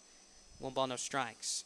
For the last 3 consecutive innings, Bratzett has faced the minimum, has retired the first batter of the inning as well. He's picked up 3 Ks in those innings as well as the next pitch rises upstairs for ball 2.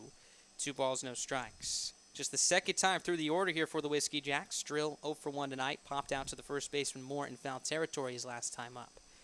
2-0 from Bratzett. Misses upstairs, ball 3. 3 balls, no strikes. Bratzett is yet to walk a batter here tonight. Threat of it here behind 3-0.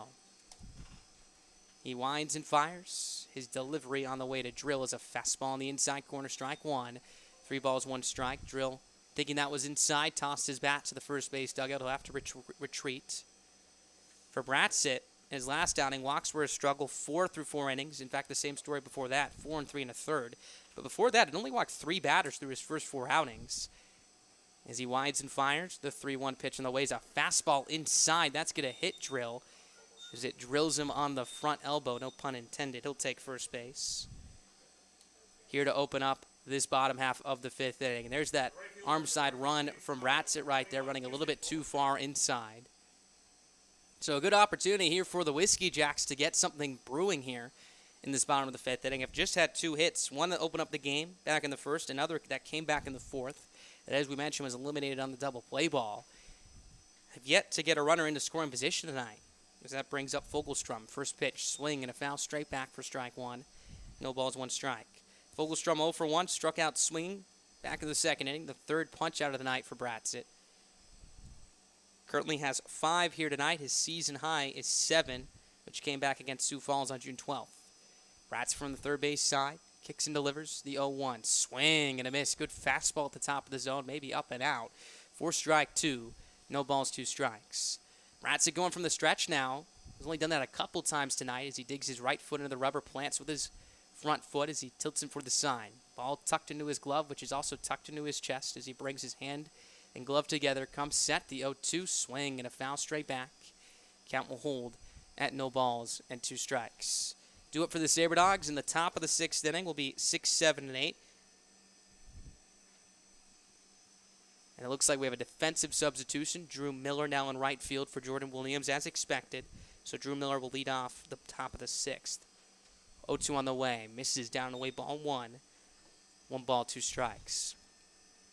So Miller in right field for Williams. We saw Miller in left field back a couple nights ago on Tuesday after Caden Schwabe left the game with a wrist injury. Miller would then start the next night as well in left field, an outfielder by trade. We've also seen him at first base this season and in the DH role. So the 1-2 is a check swing. Throw back to first base is not in time as Drill will slide in safely. We'll see if they appeal. They will appeal to the second base umpire and set a case who says that Fogelstrom does not go. So it'll be ball 2. 2 balls, 2 strikes here with nobody out. Really close pitch from Bratzett right there. A pitch just a smidge below the knees on the outside corner. Looking for another double play ball as he comes set from the third base side. Righty on right, shortstop Cooper ranging up the middle. The 2-2 swing and a ground ball to third, fielded by Moretto. Goes to second for 1. The relay to first base is going to be late as Fogelstrom will beat it out. Almost had that twin killer. It'll be a 5-4 fielder's choice. Retired at second base is Nolan Drill.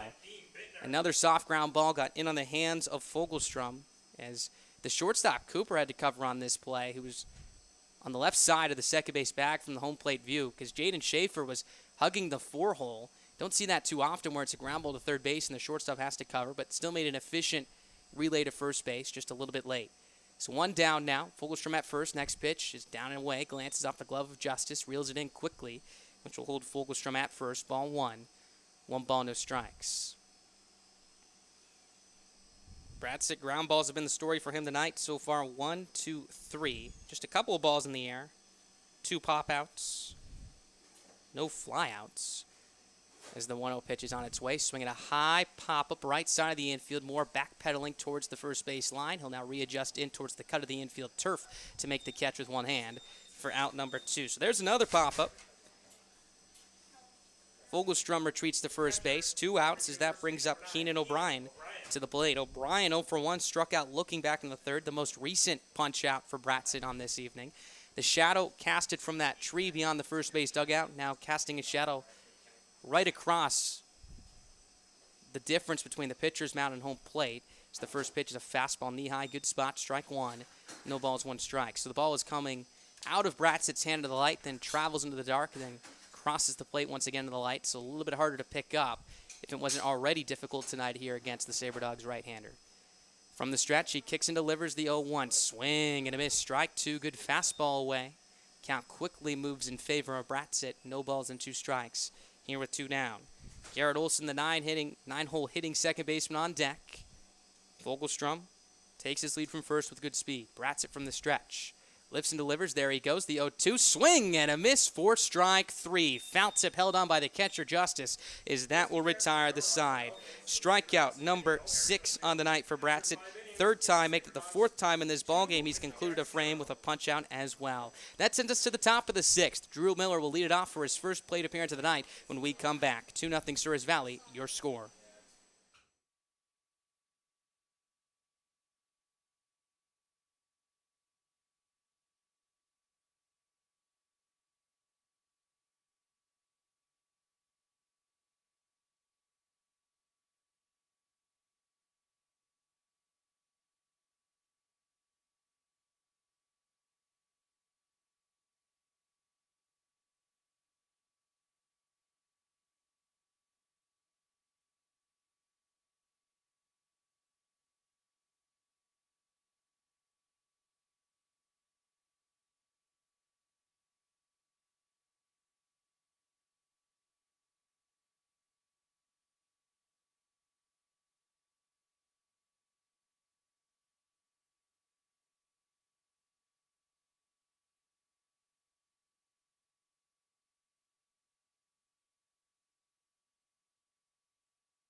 First of the 6th, 2-0 SaberDogs, your score. Aberrett coming out for his 6th inning of work has been very good tonight.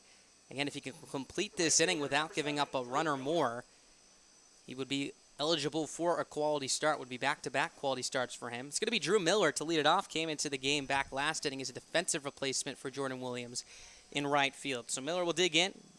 Just the 2nd left-hander tonight that Aberrett will face. Here's his first pitch on the way. Breaking ball misses outside, ball 1. 1 ball, no strikes. Miller hitting .248, 4 homers, 25 RBIs, 15 still in the bags. Yesterday was 1 for 3 with a cue shot to center field for a single. 1-0 from Aberrett, swinging a bounding ball down the first base side and fouls. It glances off the facing of the dugout railing for strike 1. 1 ball, 1 strike. Miller 4 home runs this year. All 4 have come at Corbett Field. Looking to start off this inning with a bang as he steps back in from the left side. The 1-1 from Aberrett. Misses down low, ball 2. 2 balls, 1 strike. 6, 7, and 8 due up here for the SaberDogs. Drew Miller, Dalton Bowling, and Jaden Schaefer. Infield shifting Miller slightly to pull the third baseman. Sorensen off the bag at third. Shortstop in Stitzman about straight up. The 2-1 is down low, gets to the backstop for ball 3. 3 balls, 1 strike to count. Game 1 of this 3-game set. Only of this 3-game series that will be played here at Kraft Field. The other 2 will be up in Minot at Corbett Field. So for the SaberDogs faithful, make sure to get your tickets now. Come out to the ballpark, 7:05, first pitch tomorrow. 3-1, misses outside for ball 4. So Drew Miller will take a walk to lead off the frame. That's the 2nd consecutive inning in which Aberrett has walked the leadoff batter. So Drew Miller will take his lead from first for Dalton Bowling coming to the plate, who's 1 for 2. Reached on a 6 unassisted fielder's choice in the second, stole second as well. Singled back in the fourth on top of that as well. He's 1 for 2. Aberrett stares into his catcher O'Brien for the sign, who gets it from his coach in the first base dugout. Aberrett now sets at the first base side, fires the first pitch, swinging a high fly ball left center field shallow. Ranging to his right is Bittner. He'll sprint in to make the lunge and grab for out number 1. Looked like he had a difficult time reading that one. Started to go back towards the wall, then came in almost like a U route. Still able to make the catch. 1 down. So Miller will retreat to first base. Jaden Schaefer will come to the plate. But before that, let's take a look at some of the scores around the league here in the Expedition League. Top of the 8th inning over in Fremont. Sioux Falls having a great start to the second half, beating Fremont 10-3. Take a look at the standings right now. Sioux Falls, the top of the Clark division, is the first pitch on the way to Schaefer is on the outside corner for strike 1. No balls, 1 strike. Big Sticks and Pioneers scoreless in western Nebraska, top of the 3rd inning. And for the Big Sticks, a long trip down to western Nebraska last night. As the left-hander comes set from the stretch. 0-1 pitch is in the dirt, blocked by the catcher O'Brien for ball 1. 1 ball, 1 strike. Just like the Sabre Dogs, as we mentioned, were in 3 different cities in 3 days. Dickinson on Wednesday night, Minot yesterday, and then Grand Forks here tonight. For the Big Sticks, a much more lengthy trip here, as they were in Dickinson, of course, like the Sabre Dogs on Wednesday, Minot yesterday, and western Nebraska tonight to face the Pioneers. Next pitch on the way, fastball misses upstairs, ball 2. 2 balls, 1 strike. So they had to travel home from Minot after the end of the game yesterday in what was just horrific weather to drive in, I'm sure, which is probably about 2.5 hours or so back down to Dickinson. Then woke up this morning and drove all the way down to western Nebraska, which is about 8-9 hours. Next pitch misses just a smidge upstairs, ball 3. 3 balls, 1 strike. So that's almost probably a show and go for them. They're still scoreless in the top of the 3rd, as we mentioned. Spearfish and Canyon County playing in the bottom of the 3rd inning over at Black Hills Energy Stadium. 2-0 Spudger scores. There goes Miller. Pitch on the way is outside for ball 4. So Schaefer will take the walk. Back-to-back free passes handed out by Aberrett to open up this inning. Right in between was the fly out to left center. So first and second, 1 down. So that'll bring up Reese Anderson to the plate here with another opportunity to drive in a run. Anderson came up to the plate with runners at the corners and 2 outs in the 4th inning with strikeouts swinging. We get another shot right here. Again, your line score, 2 runs, 3 hits, no errors for the Sabre Dogs. No runs, 2 hits, 3 errors for Wheat City. A little meeting at the mound between O'Brien, Aberrett, and the rest of the Whiskey Jacks infield. They'll all retreat to their respective positions as that brings Anderson to the plate. Runners take their leads. Good speed for them. Miller, 10-plus stolen bases for him this year. Schaefer, a handful for himself as well. Lefty on right, Aberrett leans it for the sign, first base side. Long look to his catcher and O'Brien as they're going through multiple signs again. From the first base side, he kicks and delivers his first pitch. Misses down low, ball 1. 1 ball, no strikes. On deck, top of the order for the Sabre Dogs, and Justin Cooper here. Sun continues to set here at the ballpark. Shadows continue to creep as well. A lot of illumination of light on the back end, the back half of the infield turf here that trickles out towards the outfield. Then shadows once again in straightaway center. 1 ball, no strikes the count. Anderson digs back in. Here's the pitch on the way. Swing and a miss. Good pitch right there from Aberrett. Looked like maybe a changeup again that Anderson was out in front of. Strike 1. Count even at 1 ball and 1 strike. Big spot here for the Sabre Dogs. Again, if the Whiskey Jacks can weave out of this jam right here, would still be trailing by 2, which is, of course, a very, very good spot for them to get back into this ball game. Meanwhile, the Sabre Dogs just trying to break this thing open, get a little bit more of a cushion for Bratson, who's been in a rocking chair this entire evening. Next pitch on the way, fastball swinging a line drive foul over the first base dugout. Count now moves an advantage of the Whiskey Jacks. 1 ball, 2 strikes here with 1 down. Miller takes his lead from second, Schaefer from first. Both reached on walks. Anderson back into the box. Aberrett leans in for the sign. Glove tucked into his front shoulder. He now drops it to his belt and comes set. Kicks and delivers. The 1-2 on the way. Swinging a chopper. Nice barehanded grab in foul territory by the on-deck hitter and Justin Cooper, who will flip it right back to the home plate umpire and Tony Archina. Count will hold at 1 ball and 2 strikes. Entire Sabre Dogs dugout on either the railing or standing outside right now against very into this ball game, supporting their teammates. Anderson looking to send them into a frenzy here, bring in another run. Miller takes a walking lead from second. Schaefer at first, not being held on. Aberette again, pauses at the belt. His 1-2. Fastball, misses upstairs, ball 2. 2 balls, 2 strikes. Got to imagine the pitch count for Aberette getting up here, climbing as we sit with 1 out in the 6th inning. We'll see how long Lawland goes with him here tonight. SaberDogs, got to imagine, would love to get to the bullpen here, struggled to piece together run-scoring opportunities here against this left-hander for the Whiskey Jacks. 2-2 now, the count. There goes Miller for third. Pitch on the ways outside. Throw from O'Grady is high and not in time. Make that O'Brien the catcher. Miller will slide in safely. Another stolen base. Second time a SaberDogs base runner has taken third as well. That'll put runners at the corners with 1 down. Miller picks up stolen base number 16 on the year.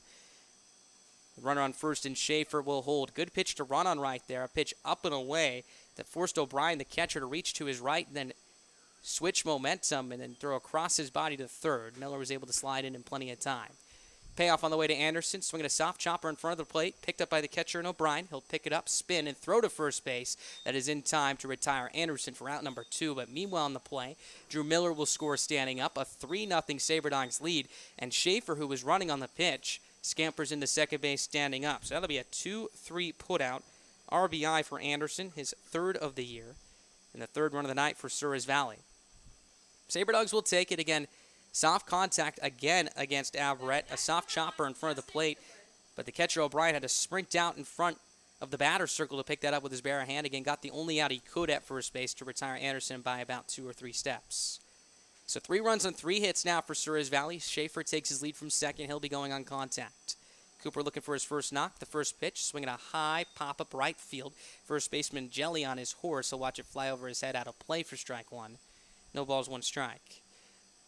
While Cooper is hitless, he has reached base twice. A hit by pitch in the first, walked back in the 5th. Stole 1 base in the first, was caught in the 5th inning as well.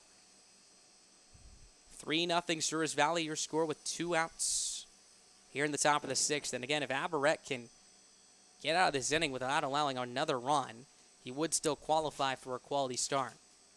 He settles at the belt, first base side. Kicks and fires. The 0-1 on the way, buried in the dirt, blocked by the catcher O'Brien, who smothers it, ranging to his left. Ball 1. 1 ball, 1 strike. If for Aberette, this is still a very good outing, and I think for him it's going to be tough if his offense can't give him enough run support here, because, of course, no one likes to lose, but this is the number 1 offense in the Expedition League, and he's limited to them to 3 hits and 3 runs through 5 2/3. Could be 6 if he can retire Cooper here. Aberette from the stretch. The 1-1 bites the outside corner. Good pitch for strike 2. 1 ball, 2 strikes. He's done so by striking out 3 batters. The majority of his production here tonight on the bump has been inducing soft contact, a lot of ground balls as well. Schaefer takes his lead from second base. 1 ball, 2 strikes, 2 outs. Aberette kicks and delivers. His pitch on the way. Misses down low, ball 2. Good take by Cooper, seeing that one deep. Count now runs even at 2 balls and 2 strikes. Ethan Moore on deck. Then it'll be Alan Greer who's in the hole. Infield about straight up. Second baseman Olsen a couple steps up the middle, holding on Schaefer at second. Will likely return a couple steps to his left once Aberette delivers.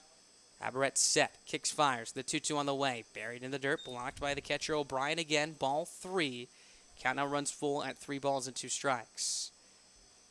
Already a walk. Make that 2 walks in this inning. Surrendered by Aberette.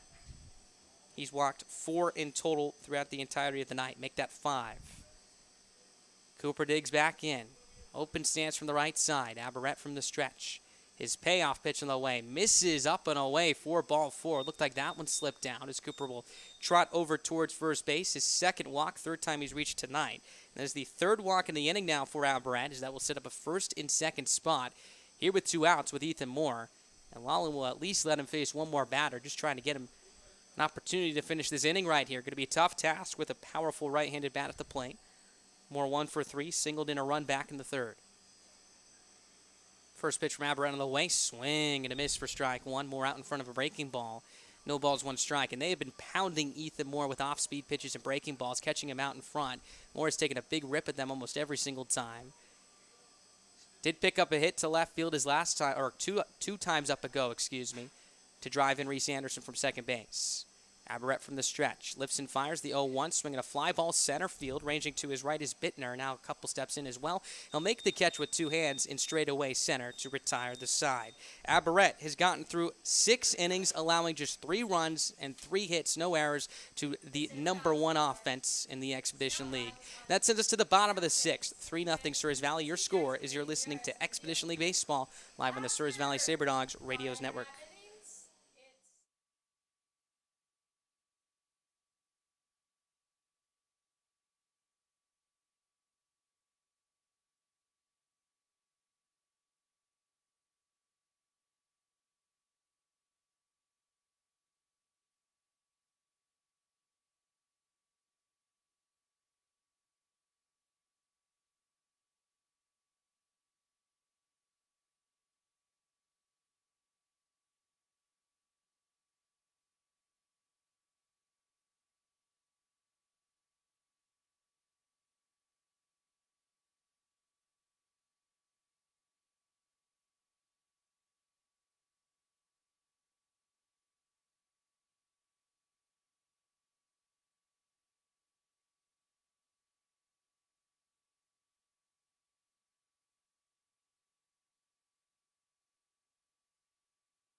Bottom half of the 6th, 3-0 Souris Valley, your score.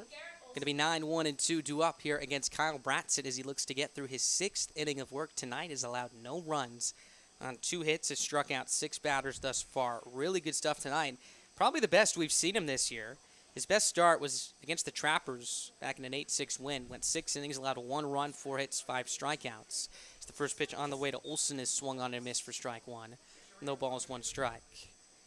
And again, this is quite a good sign for Bratzett, who really struggled in his previous 2 outings, battled through them, allowed the SaberDogs to win at least one of them as the 0-1 pitch is on its way. Swing and a miss, strike 2. Late again is Olson. So that is the count quickly climbs in favor of Bratzett. No balls and 2 strikes. The deepest he's gone into a ball game this year was in that start against the Trappers at home, went 6 frames. As he winds and tosses, the 0-2 on the way. Fastball just misses a smidge outside, tried to bite the outside corner with some late run. Count now moves to 1 ball and 2 strikes. The catcher Justice wanted it as well. Brought it back towards the outside corner of the zone. Held it there for just a couple extra moments. Bratzett works quickly. The 1-2 on the way. Swinging a soft looper, right field. Leaping up in the air to make the jumping grab is Jaden Schaefer on the cut of the outfield grass for out number 1. Soft contact again here, this time off the bat of Garrett Olson, who hits a soft flare off to the second baseman Schaefer for out number 1. Almost had a tough time reading it, it looked like. Again, looked like it came off harder off the bat. Took a couple steps to his right and back towards the outfield. Softly jumped into the air to make the grab, 1 down. Here's the top of the order for the 3rd time tonight. Caleb McDowell, the DH. First pitch, swing and a foul to the right side off the netting for strike 1. No balls, 1 strike. McDowell 1 for 2. A ground to second in the 3rd. Singled in the 1st to open up the bottom of the 1st inning. Just 1 of 2 hits tonight for Wheat City. Bratzett winds and tosses his 0-1 delivery on the way. Swinging a pop-up, slicing out a play to the right side. Count quickly moves to no balls and 2 strikes. So Bratzett climbing ahead, 0-2 to the first 2 batters he faces here in the bottom of the 6th inning. And again, if he could get through this inning, that would tie his season high for innings pitched. And imagining he gets through this one quickly, there's almost no doubt he'll come out for the 7th as well. Here's his 0-2 on the way. Fastball misses upstairs, ball 1. 1 ball, 2 strikes. Against these right-handers tonight, the SaberDogs have shifted them to hit the other way. Again, likely because of these late swings. Cooper once again ranging up the middle. Second baseman Schaefer in the 4-hole. So the 1-2 is on its way. Fastball misses outside, ball 2. 2 balls, 2 strikes. Here with 1 down. On deck, Ethan Sitzman, the shortstop. Then Jake Jolly if he gets that far. Bratzett winds and tosses. The 2-2 on the way. Swinging a soft line drive into center field. Anderson racing in. He has to play it on a hop. That'll be a single for McDowell, his 2nd knock of the night. It'll be a one-out base runner here for the Whiskey Jacks in this bottom half of the sixth inning. Really nice piece of hitting right there. A pitch down out of the zone, almost ankle height as he dropped the barrel on it. Hit a soft looper in the center for a hit. The third hit of the night for the Whiskey Jacks puts a runner on. That brings up Ethan Sitzman to the plate, who's 0 for 2. Struck out looking in the first, popped up to short, back in the fourth. So that breaks the string of what was 4 batters in a row retired after the hit by pitch to Nolan Drill. Bratz's first pitch, fastball on the outside corner for a strike. Snap throw to first base, getting back in safely is McDowell. Bratz has induced 1 double play tonight. That was a 4-6-3 twin killer to end the fourth. He's also had a couple of close calls, a 6-4 fielder's choice in the first, a 5-4 fielder's choice in the fifth. As he comes set from the first base side. Pauses at the belt, kicks, fires, the 0-1 pitch, swing and a foul, straight back, strike 2. No balls, 2 strikes. Really living off of that outside corner right now is Bratzett. Is for the third straight batter, he's climbed ahead at no balls and 2 strikes. Third baseman Moretto playing well off the bag. A lot of space between him and the third base line. As Bratzett takes a look at first, McDowell takes his lead. Here's the 0-2 pitch in the way. Swing and a foul, straight back again. Good bound up between Sitzman and Bratzett. As the count still stands at 0-2. For the SaberDogs in the top half of the seventh, that will send us to the back third of this ball game. They'll send up the middle of their order 3, 4, and 5. Guerrero, Moretto, and Justice, the 3 men that did not come to the plate back in the sixth. Bratzett from the third base side of the hill fires the 0-2. Breaking ball softly hit right side. Schaefer to his left, picks it up, goes the short way to first. That'll be in time to retire Sitzman for out number 2. Moving to second of the play goes McDowell, a 4-3 put out.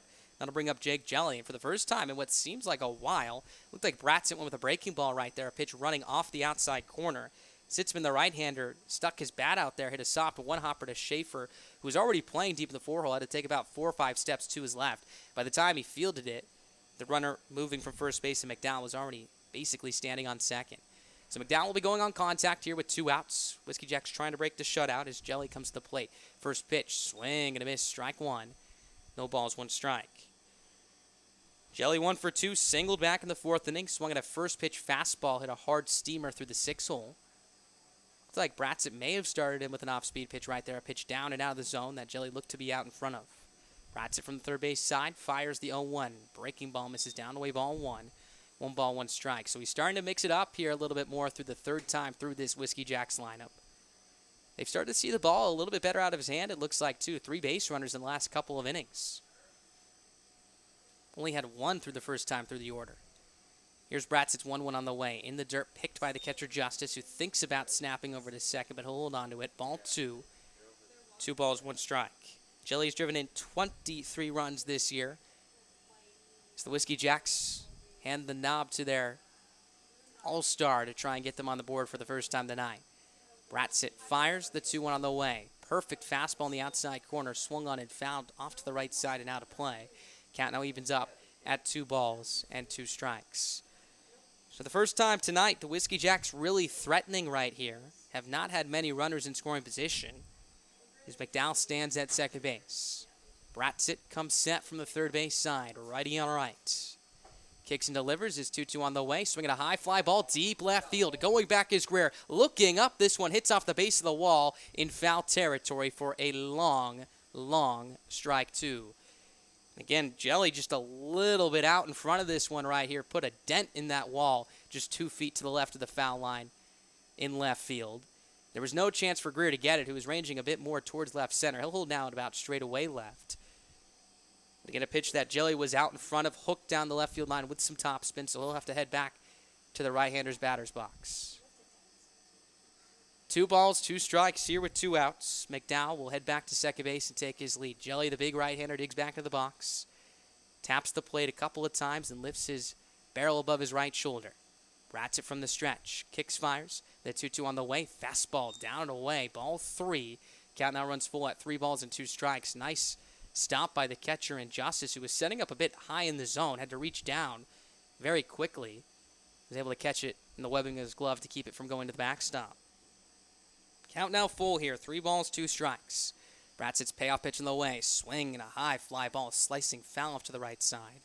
Count will hold at 3-2 here. Quite a battle here between 2 all-stars. Jelly, a lengthy at-bat after hitting a ball off the base of the wall. just a couple inches foul, was missing an extra base hit and an RBI, a foot or two away from a home run both horizontally and vertically, and now really putting together a lengthy at-bat here against Bratsit. The 3-2 again, swing and a miss for strike 3. Strikeout number 7 on the night for Bratsit as he strands McDowell in scoring position at second base. What an at-bat between Bratsit and Jelly as that sends us to the top of the 7th. Back third of this ball game, Sabre Dogs lead it 3-0.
Welcome back to Kraft Field, top of the 7th inning, 3-0 Sabre Dogs. A right-hander on the mound, but not a new pitcher. It's still Gene Aberrett out there. Again, as we mentioned, he's ambidextrous.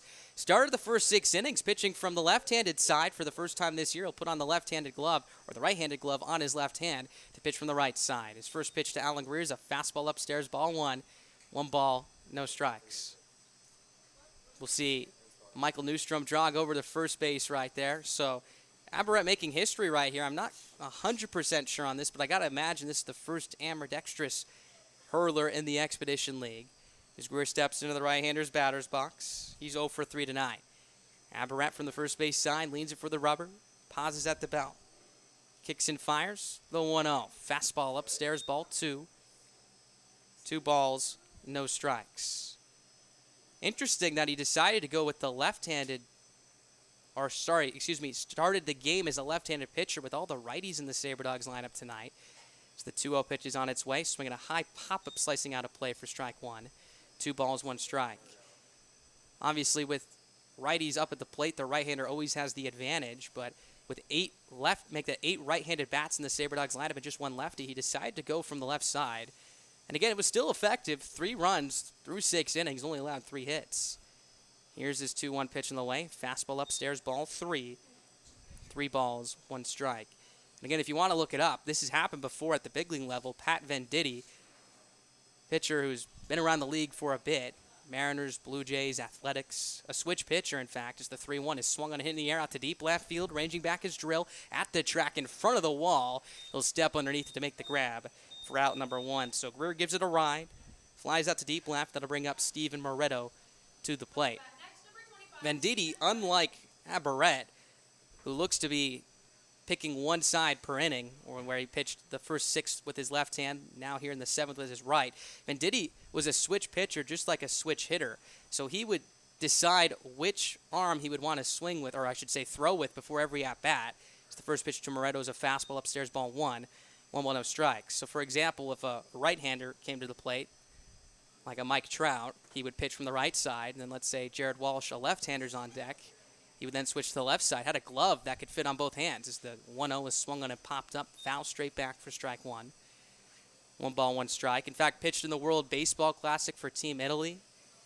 I don't believe he's pitched in the major leagues for a couple of years now, but had a good run back in the mid to late 2010s. Aberrett comes set, kicks and delivers. The 1-1 pitch is a fastball upstairs, ball 2.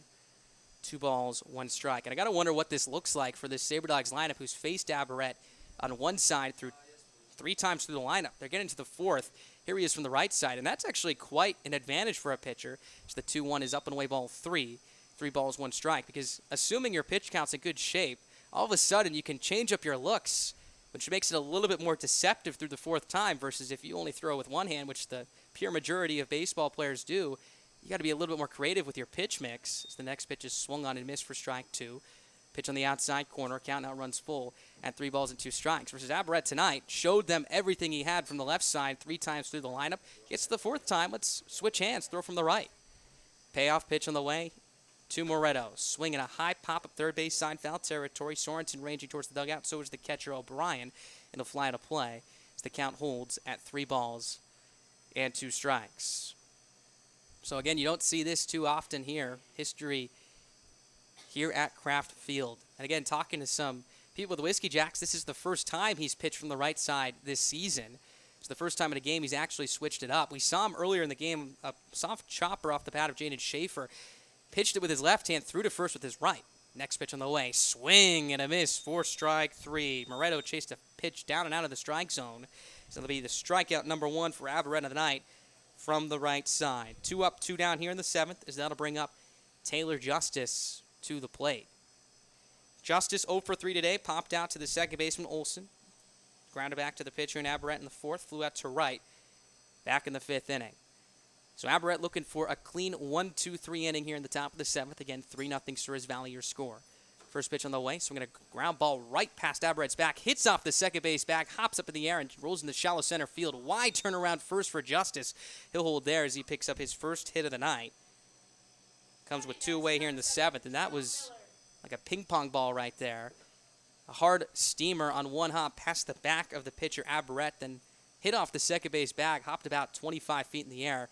Trickled into the shallow center for a base hit. So 2 outs, 1 on here. Here's Drew Miller. Last faced Aberrett from the left side. Getting him here from the right side now. He walked back in that 6th inning. First pitch on the way is a fastball that misses upstairs. Ball 1. 1 ball, no strikes. Miller came into the game as a defensive substitution for Jordan Williams. All in the plan. Williams was slated to play about 3 or 4 innings tonight. Miller looking for his first official at-bat as he walked his last time up. Next pitch is a fastball that runs outside. Ball 2. 2 balls, no strikes. So a hitter's count here for him with 2 outs. 3-0 SaberDogs, your score. Dalton Bowling, the DH tonight on deck. Aberrett peers in for the sign. Settles at the belt. The 2-0. Swing and a miss. Miller out in front of it. Looked like an off-speed pitch for strike 1. 2 balls, 1 strike. For the Whiskey Jacks in the bottom of the 7th inning. They'll send up 4, 5, and 6 in their order. Sorensen, Drill, and Fogelstrom. Aberrett, first base side, kicks and fires. The 2-1 up and in. Just misses hitting Miller towards the head. That'll be ball 3. 3 balls, 1 strike as that one buzzes the towers. The pitcher in Aberrett steps off the mound, readjusts himself here, readjusts the cap, puts the ball in his right hand, glove in his left as he peers in for the sign. Justice takes his lead from first. The 3-1 on the way. Swing and a high pop-up foul to play. Strike 2. 3 balls, 2 strikes. Looked like a changeup up in the zone right there to Miller. Looked as if it was going to be crossing him at about eye height. Dropped towards the top edge of the strike zone. Miller went after it. So the count now runs full, 3-2. Justice will get a head start at first. There he goes. Payoff pitch. Swing and a chopper foul off the catcher in O'Brien as it rolls towards the third base dugout. Count will hold full at 3-2. A lot of full counts here tonight. Again, a lot of quick action. 3-0 SaberDogs has really fit the narrative the last week for Souris Valley after a plethora of blowouts. Some really tight ball games. Tight first half of ball games, in fact, the last week or so. 3-2 again. Misses down and in for ball 4. So there's a walk to Drew Miller. First walk surrendered by Aberrett from the right side. And after 2 quick outs, a fly out to left and a strikeout of Moretto, Aberrett has found himself in some trouble here. First and second, 2 outs. That'll bring up Dalton Bowling, who has started to heat up a little bit over the last week or so. He's 1 for 3, singled back in the 4th after a hard 1-hopper up the middle of the diamond. His San Jose teammate takes his lead from second base, and Justice Miller at first. Both will be going on contact with 2 outs. Righty on right. Aberrett's first pitch is a fastball up and away, ball 1. 1 ball, no strikes. Bowling, a towering right-handed hitter, steps back into the box. 2 home runs on the year, both the opposite way. Both came at Corbett Field last week. Aberrett's 1-0 on the way. Bites the outside corner for strike 1. Count evens up at 1 ball and 1 strike. Sun continuing the set here. Entirety of the field covered in shadows right now. Some cloud coverage on the horizon as well here. Do see some blue skies further than that coming in our direction as well. It's the 1-1 pitch. It's a fastball upstairs, ball 2. 2 balls, 1 strike here with 2 down. Not only does the ability to throw from both arms help you mix up your repertoire and give different looks to hitters, but in terms of stamina, you got an extra arm, an extra 100 pitches or so potentially as the 2-1 is on its way. Fastball upstairs, ball 3. 3 balls, 1 strike. Lights still not on yet. The home plate umpire in Archina asking for them to be turned on here as the sun continues to set. And again, there's probably some fatigue. I can't imagine he could throw 100 pitches with his left and 100 with his right. His next pitch is down low, ball 4. So Bowling will take the walk, second walk of the inning, back-to-back as well, as that will load the bases up for Jaden Schaefer coming to the plate. You got to imagine the thought here from Lawlin and Aberrett was you throw about 80, 90 pitches from the left side, you probably got around 20 to 30 in your right arm as well. And that's the case. Pitch count is climbing here. You got to imagine this is his last inning of work. Trying to get through 7, only allowing 3. Bases loaded, 2 outs. First pitch on the way to Schaefer. Change up. Floats over the outside corner for strike 1. 0-1 the count. Schaefer 0 for 2. Struck out swinging in the second. Reached on an E1. Back in the 4th. Walked in the 6th. Justice takes his lead from 3rd. Miller from 2nd. Bowling from 1st. The 0-1. Fastball, middle of the plate, strike 2. No balls, 2 strikes. Also may have been an off-speed pitch right there. Looked like he took some off of that one. So Schaefer quickly in the hole here, steps back in, taps the plate. Base is juiced for the SaberDogs second baseman tonight. Looking for more here as they lead just by 3. 0-2, fastball, misses upstairs, ball 1. 1 ball, 2 strikes. So 2 off-speed pitches, then a fastball up the zone. A little bit too high. Again, just trying to change eye levels right there for Schaefer. Also speed him up. Try to get him to chase up and out. That one just a little bit too high. Force at all bags here. Runners will be going on contact here with 2 away. Aberrett from the stretch. Pauses at the belt. Kicks, fires. The 1-2 on the way. Fastball upstairs. Ball 2. 2 balls, 2 strikes. 2 pitches in a row in which the hat has fallen off for Aberrett as well as the glass is putting a little bit of extra emphasis into these 2 pitches, trying to cap his night with a big out.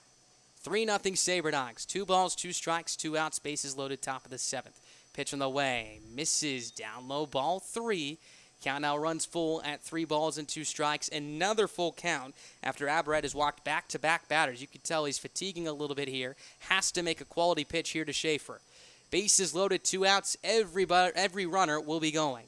And there they go. The payoff pitch on the way is spiked in the dirt for ball 4. Here comes Justice jogging home. He will tap on home plate for the 4th run of the night for Souris Valley. An RBI for Schaefer, number 14 on the year. Here comes Lawlin, the head coach for the Whiskey Jacks. That's very likely will be it for Aberrett on the night. If so, it'll be runners on 3rd, 2nd, and 1st. Bases loaded, 2 outs with Reese Anderson due up. Lawlin takes the ball from his ambidextrous pitcher as he walks to the first base dugout. Really good stuff from him tonight, limiting the best offense in the Expedition League to just 4 runs in 6 2/3 of an inning's work. He'll be responsible for Schaefer on 1st, Bowling on 2nd, and Miller at 3rd. Bases loaded, 2 outs for Reese Anderson. 4-0 Souris Valley, our right-hander coming in for the Whiskey Jacks when we come back.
Bottom half of the 7th inning. Welcome back to Kraft Field. 4-0 Souris Valley, your score. New pitcher on the mound for the Whiskey Jacks. Right-hander Will Hlady out for his 9th outing of the year. 1-1 record with an ERA of 5 on the dot.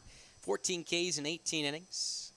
As he looks to get out of this bases-loaded jam for his starter in Aberrett. Righty on right as Anderson digs in. First pitch from Hlady is a breaking ball in the outside corner, about chest high for strike one. No balls, one strike.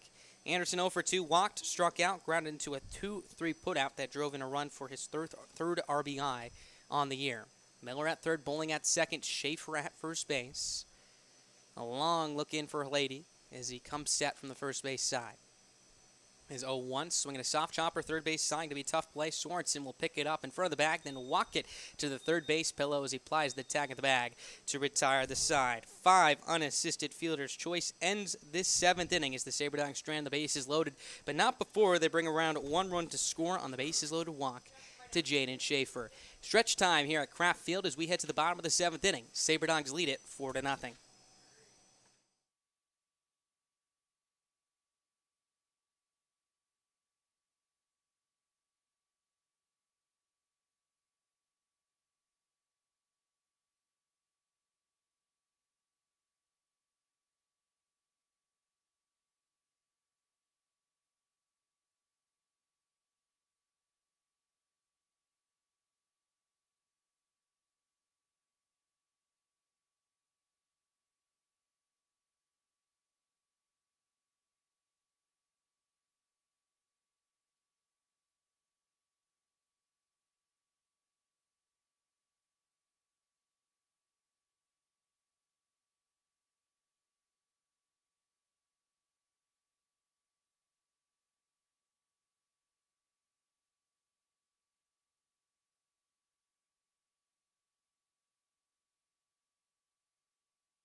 Bottom half of the 7th inning, 4-0 Souris Valley, your score here in Game 1 of 3 here between the SaberDogs and the Whiskey Jacks. Kyle Bratzett coming out for his 7th inning of work. He's matched his season high in innings pitched with 6, looking for 7 shutout innings tonight.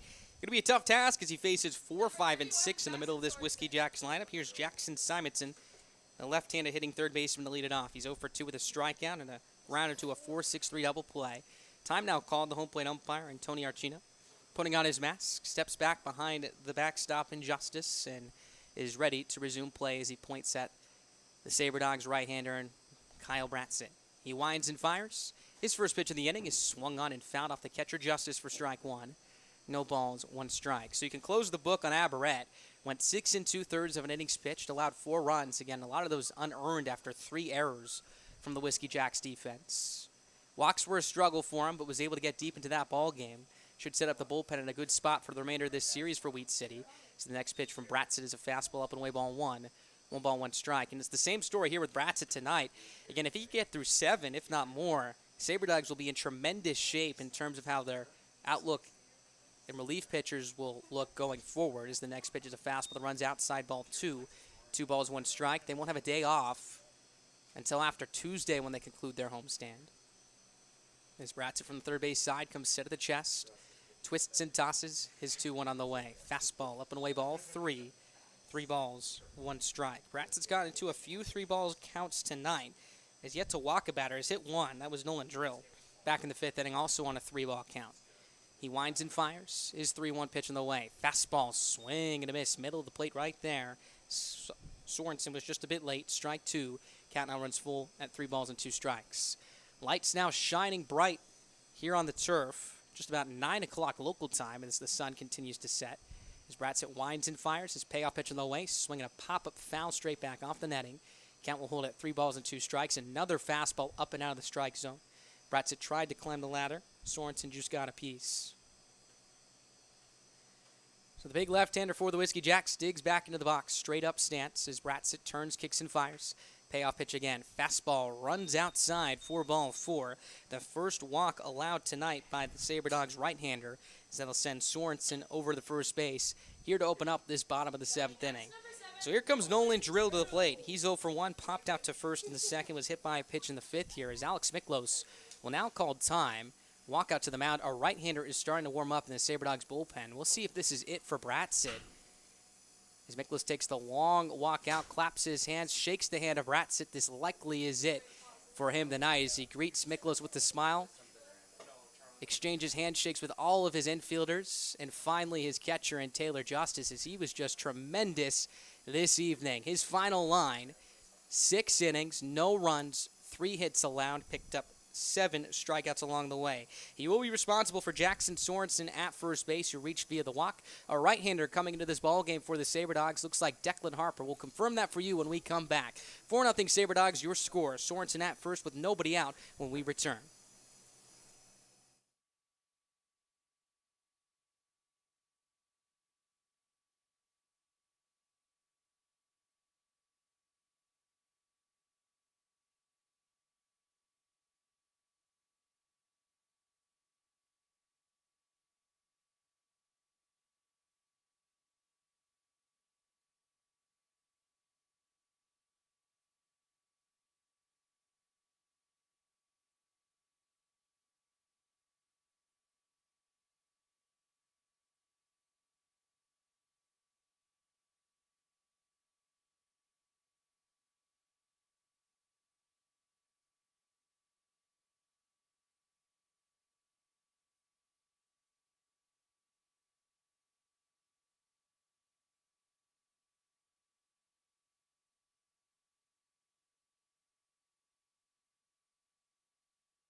Welcome back to Kraft Field. 4-0 SaberDogs, your score. Bottom of the 7th inning, nobody out.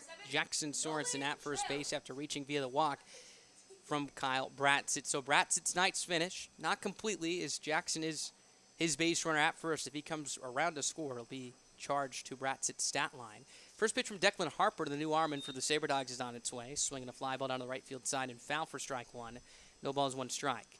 Harper, this will be his 5th outing of the year, 0-1 record with an 11.25 ERA. He's allowed 5 runs to score in 4 innings of work on 2 strikeouts and 6 walks. His last outing against the Moo was a good one, his best of the year.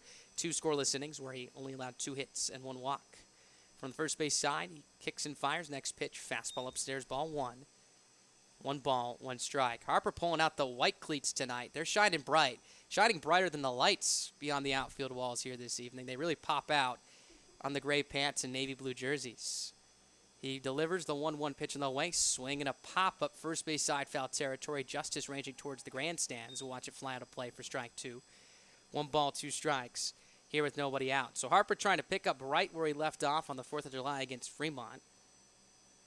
Out of Miles City Community College. Did not come on the road trip over the Dickinson, but is back here for this road trip. A quick one, a 1-day road trip here in Grand Forks to play Wheat City. He leads it for the side. Comes set from the first base side of the rubber. Kicks, fires, the 1-2 on the way. Swing and a miss for strike three. Good fastball out of the right hand of Harper that steams past the bat of Drill for out number one. That's his third strikeout of the season and one out here for Houston Fogelstrom. Fogelstrom, 0 for 2 tonight, struck out in the second, grounded into a 5-4 fielder's choice in the fifth. Sorensen at first base takes his lead here. Harper looking for a nice double play ball with the infield drawn up the middle. First pitch, swinging a line drive left field. This one's down for a base hit as Alan Greer will retrieve it and get it back into the shortstop in Justin Cooper. So a single for Fogelstrom, jumps on the first pitch. His first hit of the night, fifth of the evening, the fourth of the evening for this Whiskey Jacks ball club collectively. And they're threatening here, first and second, one out. Trailing by 4, just looking to chip away here, have 8 outs to work with left in this ball game. And again, if they could score at least one here, cut it to 3, be really, really big moving forward for the 8th and 9th. Harper leans for the side, comes set from the first base side. Kicks, fires. First pitch on the way is a fastball down away, ball 1. 1 ball, no strikes. We talked about Harper's cleats, the bright whites, the pearly whites. Well, Bittner going with the pink cleats tonight. I wonder if they planned that. Very, very good look for both ends tonight as Harper comes set from the first base side. Kicks and fires, the 1-0 pitch on the way, swinging a pop-up to the right side and foul. Strike 1. 1 ball, 1 strike. The pink New Balances for Bittner. Bright whites for Harper. We can't see what brand it is because the logo's white as well. That's whiter than it's going to get. As he leans it for the sign, gets it from his catcher in Justice. Glove tucked into his hip as he comes set at the chest. 1 down here. 4-0 SaberDogs. The 1-1 pitch on the way. Fastball, top of the zone, good spot as it grazes the outside corner as well. Strike 2. 1 ball, 2 strikes. Your base runners, Sorensen at second, Fogelstrom at first, both ready to run here as the Whiskey Jacks look for their first run on the scoreboard tonight. 6 shutout innings from Kyle Bratzett has kept them scoreless so far. He's set at the chest, kicks and fires, the 1-2 pitch on the way. Swing and a miss for strike 3. Good spot with a fastball pinpointed on the outside corner that Bittner could not put in play. Strikeout number 2 in the night for Harper, both swinging, as he has now set his season high for strikeouts in the outing with 2. So he's an out away from stranding runners at first and second, as that'll bring up Keenan O'Brien, the catcher, to the plate. O'Brien's had a tough time tonight, 0 for 2 with 2 strikeouts, 1 looking, 1 swinging. Righty on right, Harper's first pitch on the way, swing and a miss, strike 1. No balls, 1 strike. Harper looking very good out of the gate here tonight. Best we've seen him so far, especially after that outing against Fremont. 2 scoreless innings. So maybe just took him a few outings to get settled in here. If this is the Declan Harper we see for the rest of the year, Alex Mickles will have a nice weapon out of the pen as he fires the 0-1 pitch. Well upstairs, gets the backstop, rolls quickly to Justice, who will put it in his pocket. Heading to third goes Sorensen. To second goes Fogelstrom. Second and third, 2 away, as the count evens up at 1 ball and 1 strike. So a base hit likely scores 2 here. If that would be the case, it would cut the deficit in half as the SaberDogs lead 4-0. Harper, long looking to his catcher in Taylor Justice. Peers it for the sign. Nods his head in agreement and comes set at the chest. Kicks and delivers. His 1-1 on the way. Swinging a soft looper, shallow center. Anderson on his horse, sprinting towards the infield. Makes the gliding catch in the gap in left center, as that will retire the side. Fantastic work by Declan Harper, able to weave out of a second and third jam, striking out 2 hitters along the way. That sends us to the top of the 8th. SaberDogs leading it 4-0 as you're listening to Expedition League Baseball live on the Souris Valley SaberDogs Radio Network.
first of the 8th inning here. Welcome back to Grand Forks, North Dakota.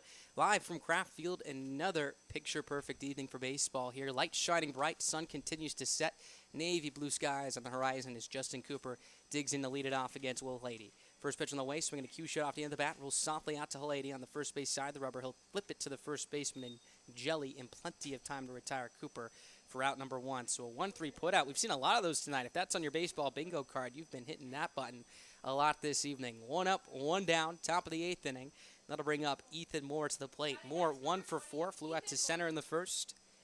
Singled in a run in the third for his 30th run batted in. Reached on an E6 from the shortstop Sitzman in the 5th and flew out to center in the 6th. Halady picked up a 5 unassisted fielder's choice in the 7th to strand the bases loaded. It's the first pitch on the way to Moore is a fastball that runs across the middle of the plate for strike 1.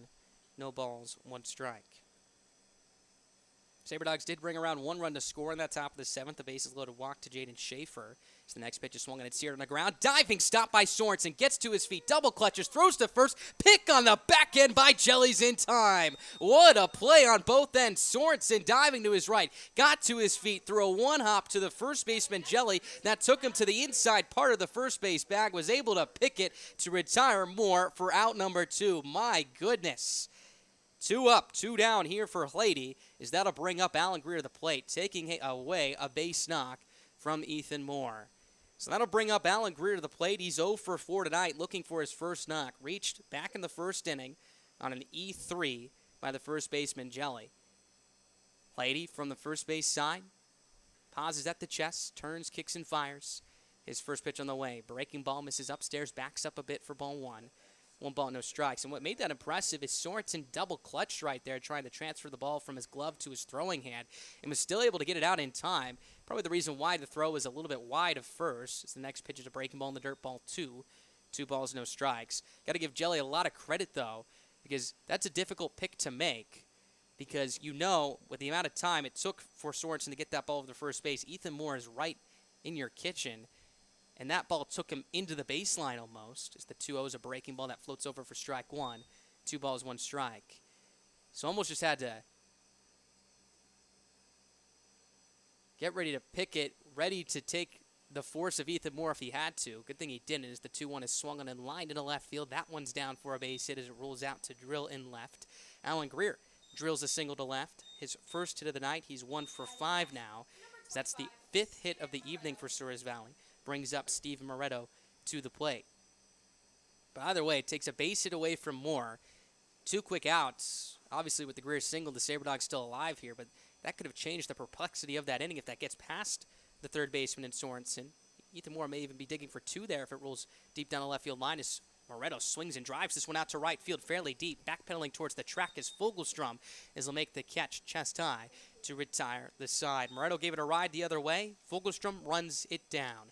No runs, a hit, no errors for the SaberDogs here in the top of the 8th. That sends us to the bottom of the 8th. 6 outs remaining for the Whiskey Jacks as they trail by 4. You're listening to Expedition League Baseball live on the Souris Valley SaberDogs Radio Network.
Welcome back to Kraft Field, bottom half of the 8th inning. 4-0 Sabre Dogs your score here. Is Declan Harper will be coming out for his second inning of work. Flashed some really good stuff in the 7th, where he struck out 2 batters, induced a fly out to center to strand a couple of runners in scoring position at second and third. So he'll be tasked with at least getting through the 8th, and we'll see if it's a quick frame. Maybe looking for the 9-out save. Again, if you close out the last 3 innings of ball game, you would be rewarded the save. So Harper, that's in the mind right now, I'm sure. As his first pitch is on its way to Garrett Olson, swinging a soft pop-up first base side, foul out of play for strike 1. No balls, 1 strike. Olson 0 for 2, grounded out to the pitcher and Harper, make the pitcher and Bratson at the time, lined out to the second baseman Schaefer in the 6th as well. Caleb McDowell on deck, then Ethan Sitzman, 9-1 and 2 due up. Harper from the stretch first base side. Kicks, fires. The 0-1 on the way. Swinging a line drive right center field. That one's down for a base hit as it rolls out to Reese Anderson in the right center field alley. So a hit for Olson, his first of the night. He's now 1 for 3. So they'll send at the top of the order, and Caleb McDowell to the plate with a runner on and nobody out. So I got an update on the cleats for Declan Harper. I was talking to a source. I won't rat him out here, but he knows Declan well. He said he got the cleats at Ross for $15. So I might have to take a trip to Ross to get myself some of those pearly white shoes. Everyone should. That's a great deal right there. I'm with Ronnie Piepmeyer to my right now. I'm sure if he had an opportunity to get $15 white cleats, he would. He's nodding his head. He would. First pitch on the way is a fastball upstairs, ball 1. 1 ball, no strikes. Caleb McDowell make that at the plate. He's 2 for 3, 2 singles. Grounded out to the second baseman, and Schaefer back in the third as well. Olson takes his lead from first. The 1-0. Fastball misses upstairs, ball 2. 2 balls, no strikes. So a hitter's count here for McDowell. Again, the Whiskey Jacks were threatening in the 7th for really just the second or third time tonight. The most daunting situation for any Sabre Dogs pitcher, second and third. Have something brewing here now as well as the 2-0 is a fastball that rises upstairs, ball 3. 3 balls, no strikes. For Harper, he has yet to walk a batter tonight. For Bratson, only walked 1, and that was the first batter he faced in the 7th. In fact, the last batter of the night. So the 3-0 is a fastball on the outside corner, strike 1. 3 balls, 1 strike. So hitter's count here for McDowell. Sabre Dogs have gotten a lot of ground balls tonight. You got to imagine Harper would love one right here. Here's his 3-1 on the way. Fastball swung on and lifted in the air. Left center field, ranging to his right is Anderson. Greer to his left in the left center field. Gap pill range underneath it to make the catch in the alley for out number 1. That'll send Olson back to first base, as that brings up Ethan Sitzman to the plate. And looks like we're going to see, it will be Ethan Sitzman, excuse me. Not too many balls in the air tonight off the bats of these Sabre Dogs, or make that Whiskey Jacks hitters. And it does look like we're maybe seeing a pinch hitter here. It's going to be Trey Guajardo. Batting is number 19, Trey Guajardo. He's hitting 200 on the year, 3 RBIs, so he'll be coming into the game for Ethan Sitzman. As Harper comes set from the stretch, pitch in the way is a fastball upstairs and away, ball 1. 1 ball, no strikes. So Sitzman's night is over. He was 0 for 3, struck out, popped down, and grounded out. So we'll see if the Whiskey Jacks makes a substitution in the bottom half make that the top half of the 9th inning at shortstop. As Harper from the stretch delivers the 1-0, fastball up and away, ball 2.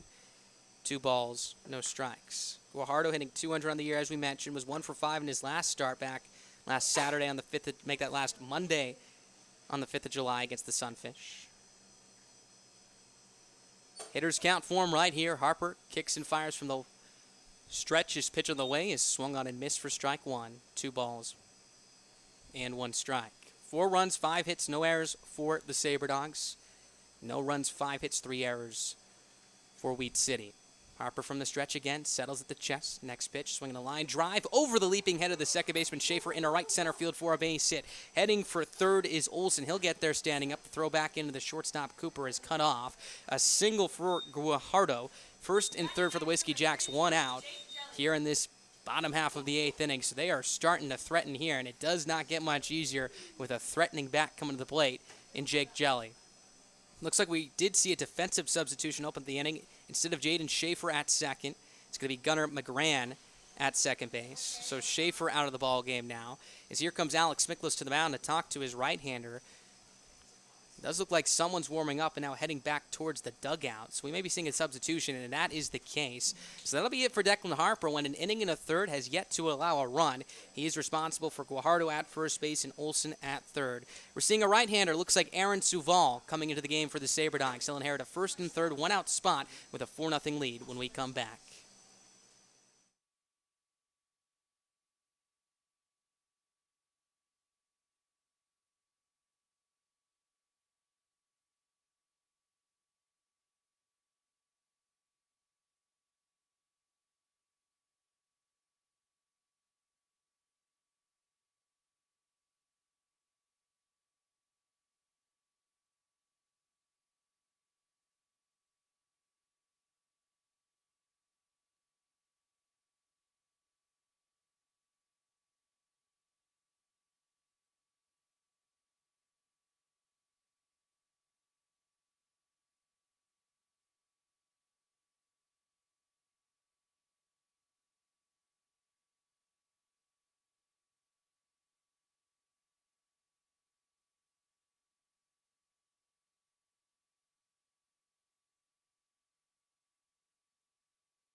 Welcome back to Kraft Field, bottom half of the 8th inning. 4-0 Souris Valley. The Whiskey Jacks threatening for the second straight frame here. First and third, one down. Here comes Jake Jelly, the all-star, to the plate against hard-throwing right-hander Aaron Suval. Suval 0-1 this year with an 11.7 ERA. 10 walks to 6 strikeouts in 10 innings pitched. His last outing was against the Moo. Went 1 inning on July 3rd, allowing a run, 2 hits, and a walk. From the stretch, his first pitch on the way is a fastball chop foul towards the third base dugout for strike 1. No balls, 1 strike. Suval, a very electric fastball, lower 90s portion of the radar gun, can rush it up there. His one struggle this year has been the command, as we mentioned, 10 walks in 10 innings. With a 4-run lead here, has a little bit of a cushion. Again, just looking to get out of this inning and bail out Harper, who has allowed 2 singles and is responsible for both Guajardo at first base and Olsen at third. The one out in the inning was the fly out to left off the bat of McDowell, so Harper went an inning in the third. Suval trying to close out the back 2 outs of this bottom of the 8th. 0-1 pitch, fastball, outside corner, chest high, strike 2. No balls, 2 strikes. On deck, Jackson Sorensen, the cleanup hitter. Jelly, 1 for 3 tonight. He digs back to the box, taps the plate twice, carries the bat above his right shoulder. Suval settles at the chest. No balls, 2 strikes. There goes Guajardo, pitching the ways outside. Justice to throw to second is on line, gets away from the second baseman McGran and the shortstop. Cooper rolls into center field. Here comes Olsen to third. Goes Guajardo with the stolen base, and that'll bring in a run to score. It's now a 4-1 SaberDogs lead. That'll be a stolen base for Guajardo.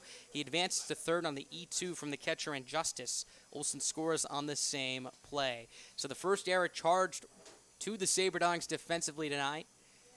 It was a fastball outside, and the catcher and Justice threw a one-hopper to the second baseman McGran, who could not pick it cleanly. Suval from the stretch, kicks, fires. The 1-2 on the way. Breaking ball backs up in the air. Make that up high. Pops off the glove of Justice in the air for ball 2. 2 balls, 2 strikes. Only rolls about a foot to his right, so he's able to pick it up and hold Guajardo at third base. Counts even up at 2 balls and 2 strikes. Got to be careful here with Jelly.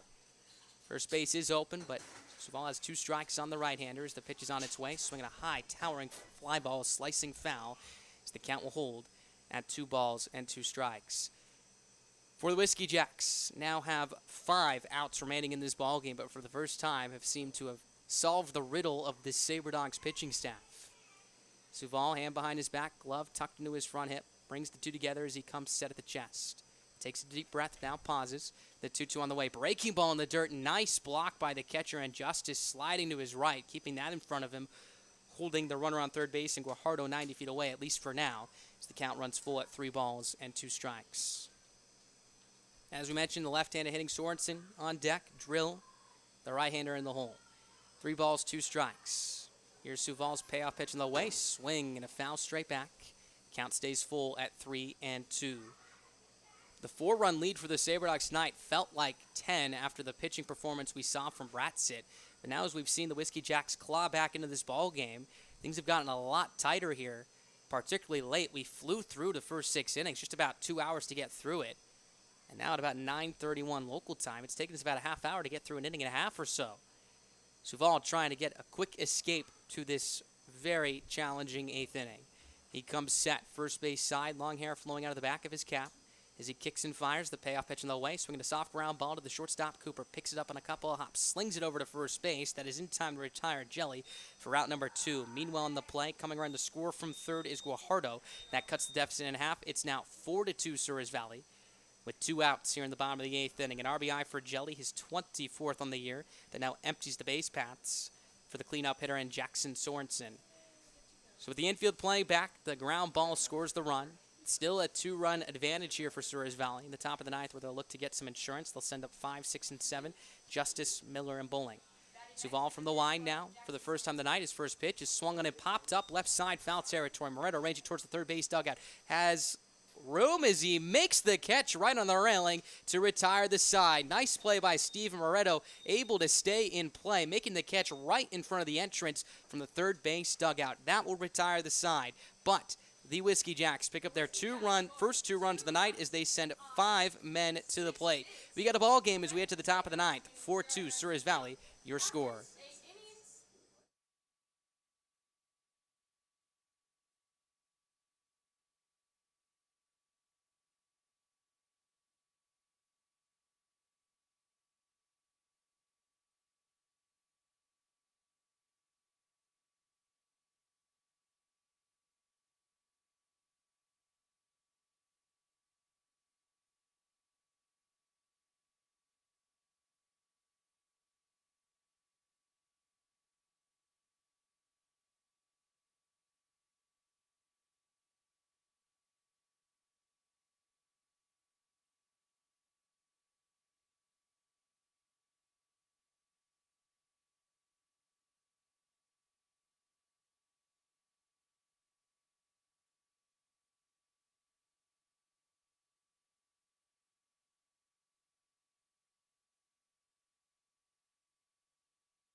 Welcome back to Kraft Field, top of the 9th inning. 4-2 SaberDogs, your score, as the Whiskey Jacks inching closer and closer into this ball game.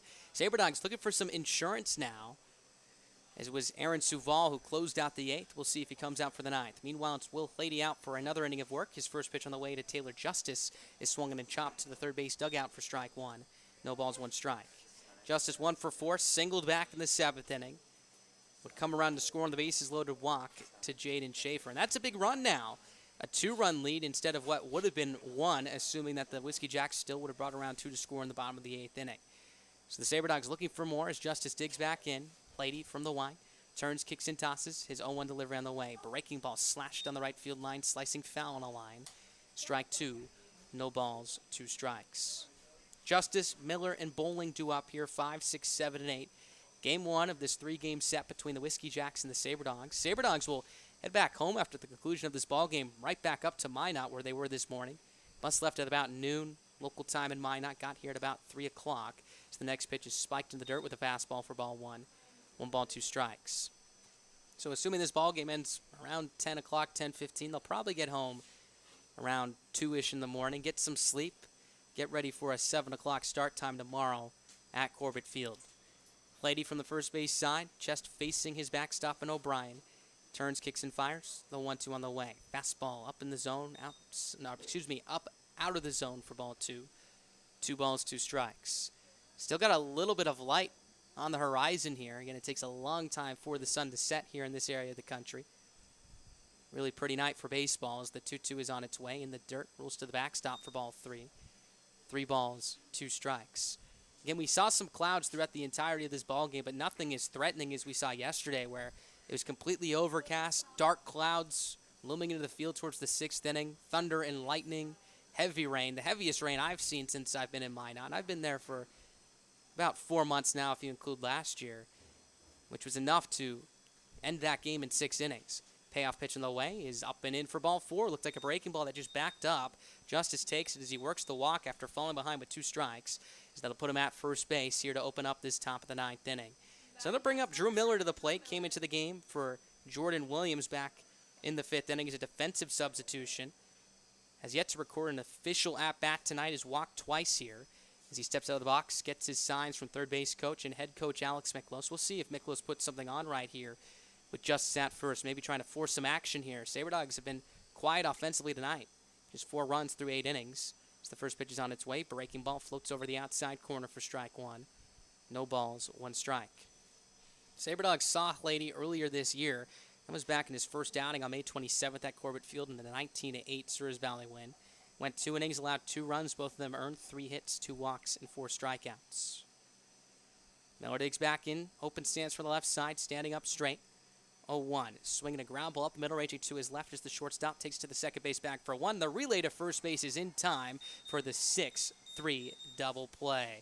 So that eliminates the leadoff walk. Good bounce back for Lady. We've seen a lot of twin killers tonight. 1 for the SaberDogs, 1 right there for the Whiskey Jacks as well. So 2 outs now. Base is empty for Dalton Bowling as Lady is an out away from sending the Whiskey Jacks bats back up for 1 more shot in the bottom of the 9th inning. Bowling has 1 hit. He's 1 for 3 in total. Singled back in the 4th. Walked back in the 7th. Righty on right. Lady nods his head in agreement with his catcher O'Brien. Turns and tosses first pitch on the way. Fastball inside corner with a lot of run on it. Strike 1. No balls, 1 strike. Bowling the DH tonight. We've seen him at first base the previous couple of evenings as Bo Brewer has gotten some days off. Lady turns, kicks, and fires. The 0-1 pitch in the way. Swing and a miss. Vicious rip from Bowling for strike 2 on a breaking ball up in the zone. Count quickly moves in the favor of Lady. No balls and 2 strikes. 4-2 SaberDogs, your score. 2 outs and nobody on top of the 9th. Lady shakes off once, now nods. Twists and tosses. The 0-2, breaking ball in the dirt, blocked by the catcher O'Brien. Nice work from him. 1 ball, 2 strikes the count. If it gets that far, if Bowling can reach, Gunnar McGran on deck, who came in as a defensive replacement for Jaden Schaefer last inning. Looking for his first plate appearance of the night. Lady ahead 1-2, nods his head emphatically as he turns and tosses the 1-2. Swing and a miss. Foul tip held on by the catcher O'Brien for strike 3. First time that the Whiskey Jacks have punched out Bowling tonight. Strikeout number 1 for her Lady as well in the night. That sends us to the last of the 9th. Last chance for the Whiskey Jacks as they'll be down to their final 3 outs, sending up Drill, Fogelstrom, and Bittner 5, 6, and 7 when we return. Your score, the SaberDogs 4, the Whiskey Jacks 2. Aaron Suval coming out, looking up to close out this ball game.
Welcome back to Kraft Field. Last of the ninth inning. 4-2 SaberDogs your score. The SaberDogs 3 outs away from picking up the win here in Game 1 of this 3-game series. It's Aaron Suval tasked with closing out the ball game. If he can toss a scoreless inning or an inning limiting the Whiskey Jacks to just 1 run, he would pick up his first save of the year.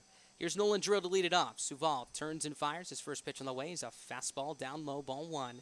1 ball, no strikes. Suval came into the game for Harper. Induced a ground ball to short that drove in a run, and then got Sorensen the pop out to third in foul territory to end the inning. 1-0. Fastball sizzles across the outside corner for strike 1. 1 ball, 1 strike.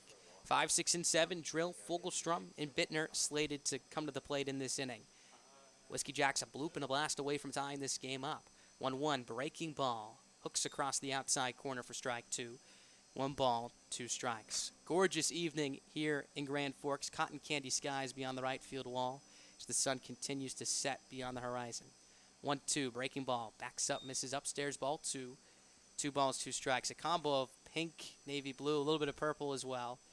Does not get any better. This is baseball art. And we've seen a very clean ball game tonight as well to add on to it. 4-2 your score. The 2-2 is a fastball spiked, picked by the catcher Injustice for ball 3. 3 balls, 2 strikes. The Whiskey Jacks trying to put a cherry on top to what's been a beautiful baseball night and pull off a 3-run comeback here in this frame. Their last chance to do so is the payoff pitch is cut on and missed for strike 3.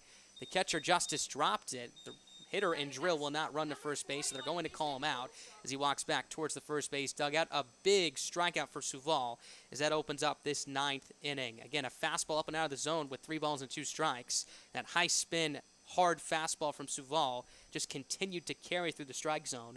Drill went up and out to chase it and was well underneath and late. So here's Fogelstrom to the plate. 2 outs left for the Whiskey Jacks. First pitch, swinging a pop-up right field. The right fielder and Miller can't find it as it slices out of play and foul for strike 1, and no balls and 1 strike will be the count. And again, tough time of the night to pick up the ball here with the twilight skies above us. Ball blending in right there for Miller. Did not help that the ball also flew higher than the light towers that are shining light on the turf. So we'll see. That pattern continues here on any ball is up in the air. Again, 2 outs left. We may not even see a ball reach the skies. The next pitch is swung on and missed for strike 2. No balls, 2 strikes. So Suval very aggressive with that fastball, just as Ratz it was this entire night through his 6 innings of work, keeping the pattern here in the 9th inning. Suval turns, kicks, and fires. His 0-2 on the way. Swing and a miss for strike 3. There was that fastball up in the zone. Good morning, good afternoon, good night to Fogelstrom. Sets him down on 3 pitches as that is out number 2 here in the bottom of the 9th inning. Back-to-back Ks for Suval as the Whiskey Jacks find themselves down to their final out. That brings up Dean Bittner. He's 0 for 3. 2 strikeouts and a pop-out to first. Suval looking to slam the door here at Kraft Field. He turns, kicks, and fires. The pitch on the way. Fastball misses up and in, ball 1. 1 ball, no strikes. Suval going from the windup. Very similar windup to Houston Street as he slides to his right, kicks and fires. The pitch on the way is a fastball on the outside corner, strike 1. 1 ball, 1 strike. Suval covers his face with his glove, make that, as he now pivots to third and fires the 1-1. Swinging a breaking ball line down the third base side and foul. Bittner well out in front as he hooks it down the line for strike 2. 1 ball, 2 strikes, 2 outs. The Whiskey Jacks down to their final strike. The SaberDogs a win away from picking up the win here in Game 1. Suval climbs the hill, first base side, turns, kicks, fires. The 1-2 on the way. Swinging a pop-up, slicing out a play to the right side. Count will hold at 1-2. Your line score, 4 runs, 5 hits, no errors for the SaberDogs, 2 runs, 6 hits, 3 errors for the Whiskey Jacks. A very tight ball game tonight. Not a lot of offense pitching the story. Suval's 1-2, breaking ball in the dirt, smothered by the catcher, Injustice for ball 2. Count now even at 2 balls and 2 strikes. 1 run in the first, third, 6th, and 7th for Souris Valley, 2 in the 8th for the Whiskey Jacks. Suval twists and tosses. The 2-2 on the way. Swing and a foul straight back. Good battle between him and Dean Bittner as the count will remain at 2-2. On deck, if Bittner can reach, is Keenan O'Brien, the catcher. He would represent the tying run here as Wheat City trails by 2. Duval turns, kicks and tosses the 2-2 again. Breaking ball, swing and a miss for strike 3. Well out in front is Bittner, as that will slam the door on this ball game tonight. Duval punctuates it with an exclamation point, striking out the side, all swinging. Picks up his first save of the year with 5 outs and earns the win for Kyle Bratzett, who was just tremendous tonight, tossing 6 innings, 7 strikeouts, picks up his second win of the year, moves to 2-1 on the campaign. A very tight ball game tonight, a very good one here in Game 1 of this 3-game set as the SaberDogs win by a final of 4-2. They now move to 26-13 on the year, move back above 500 in the second half at 4-3. Meanwhile, the Whiskey Jacks fall to 16-21 and move to 2-5 in the second half. That is Game 1 of 3. The SaberDogs will head to Minot tomorrow night, or I should say tonight, to play these Whiskey Jacks tomorrow night at Corbett Field, both Saturday and Sunday. 7:05, first pitch on both YouTube Live and Mixler. Once again, the SaberDogs take Game 1 by a final score of 4-2. We'll be right back at it tomorrow at Corbett Field at 7:05. As always, thank you so much for listening tonight, both the Whiskey Jacks side and the SaberDogs side. And as always, have a great rest of your night. Your final score, the SaberDogs 4, the Whiskey Jacks 2. Souris Valley picks up their 26th win.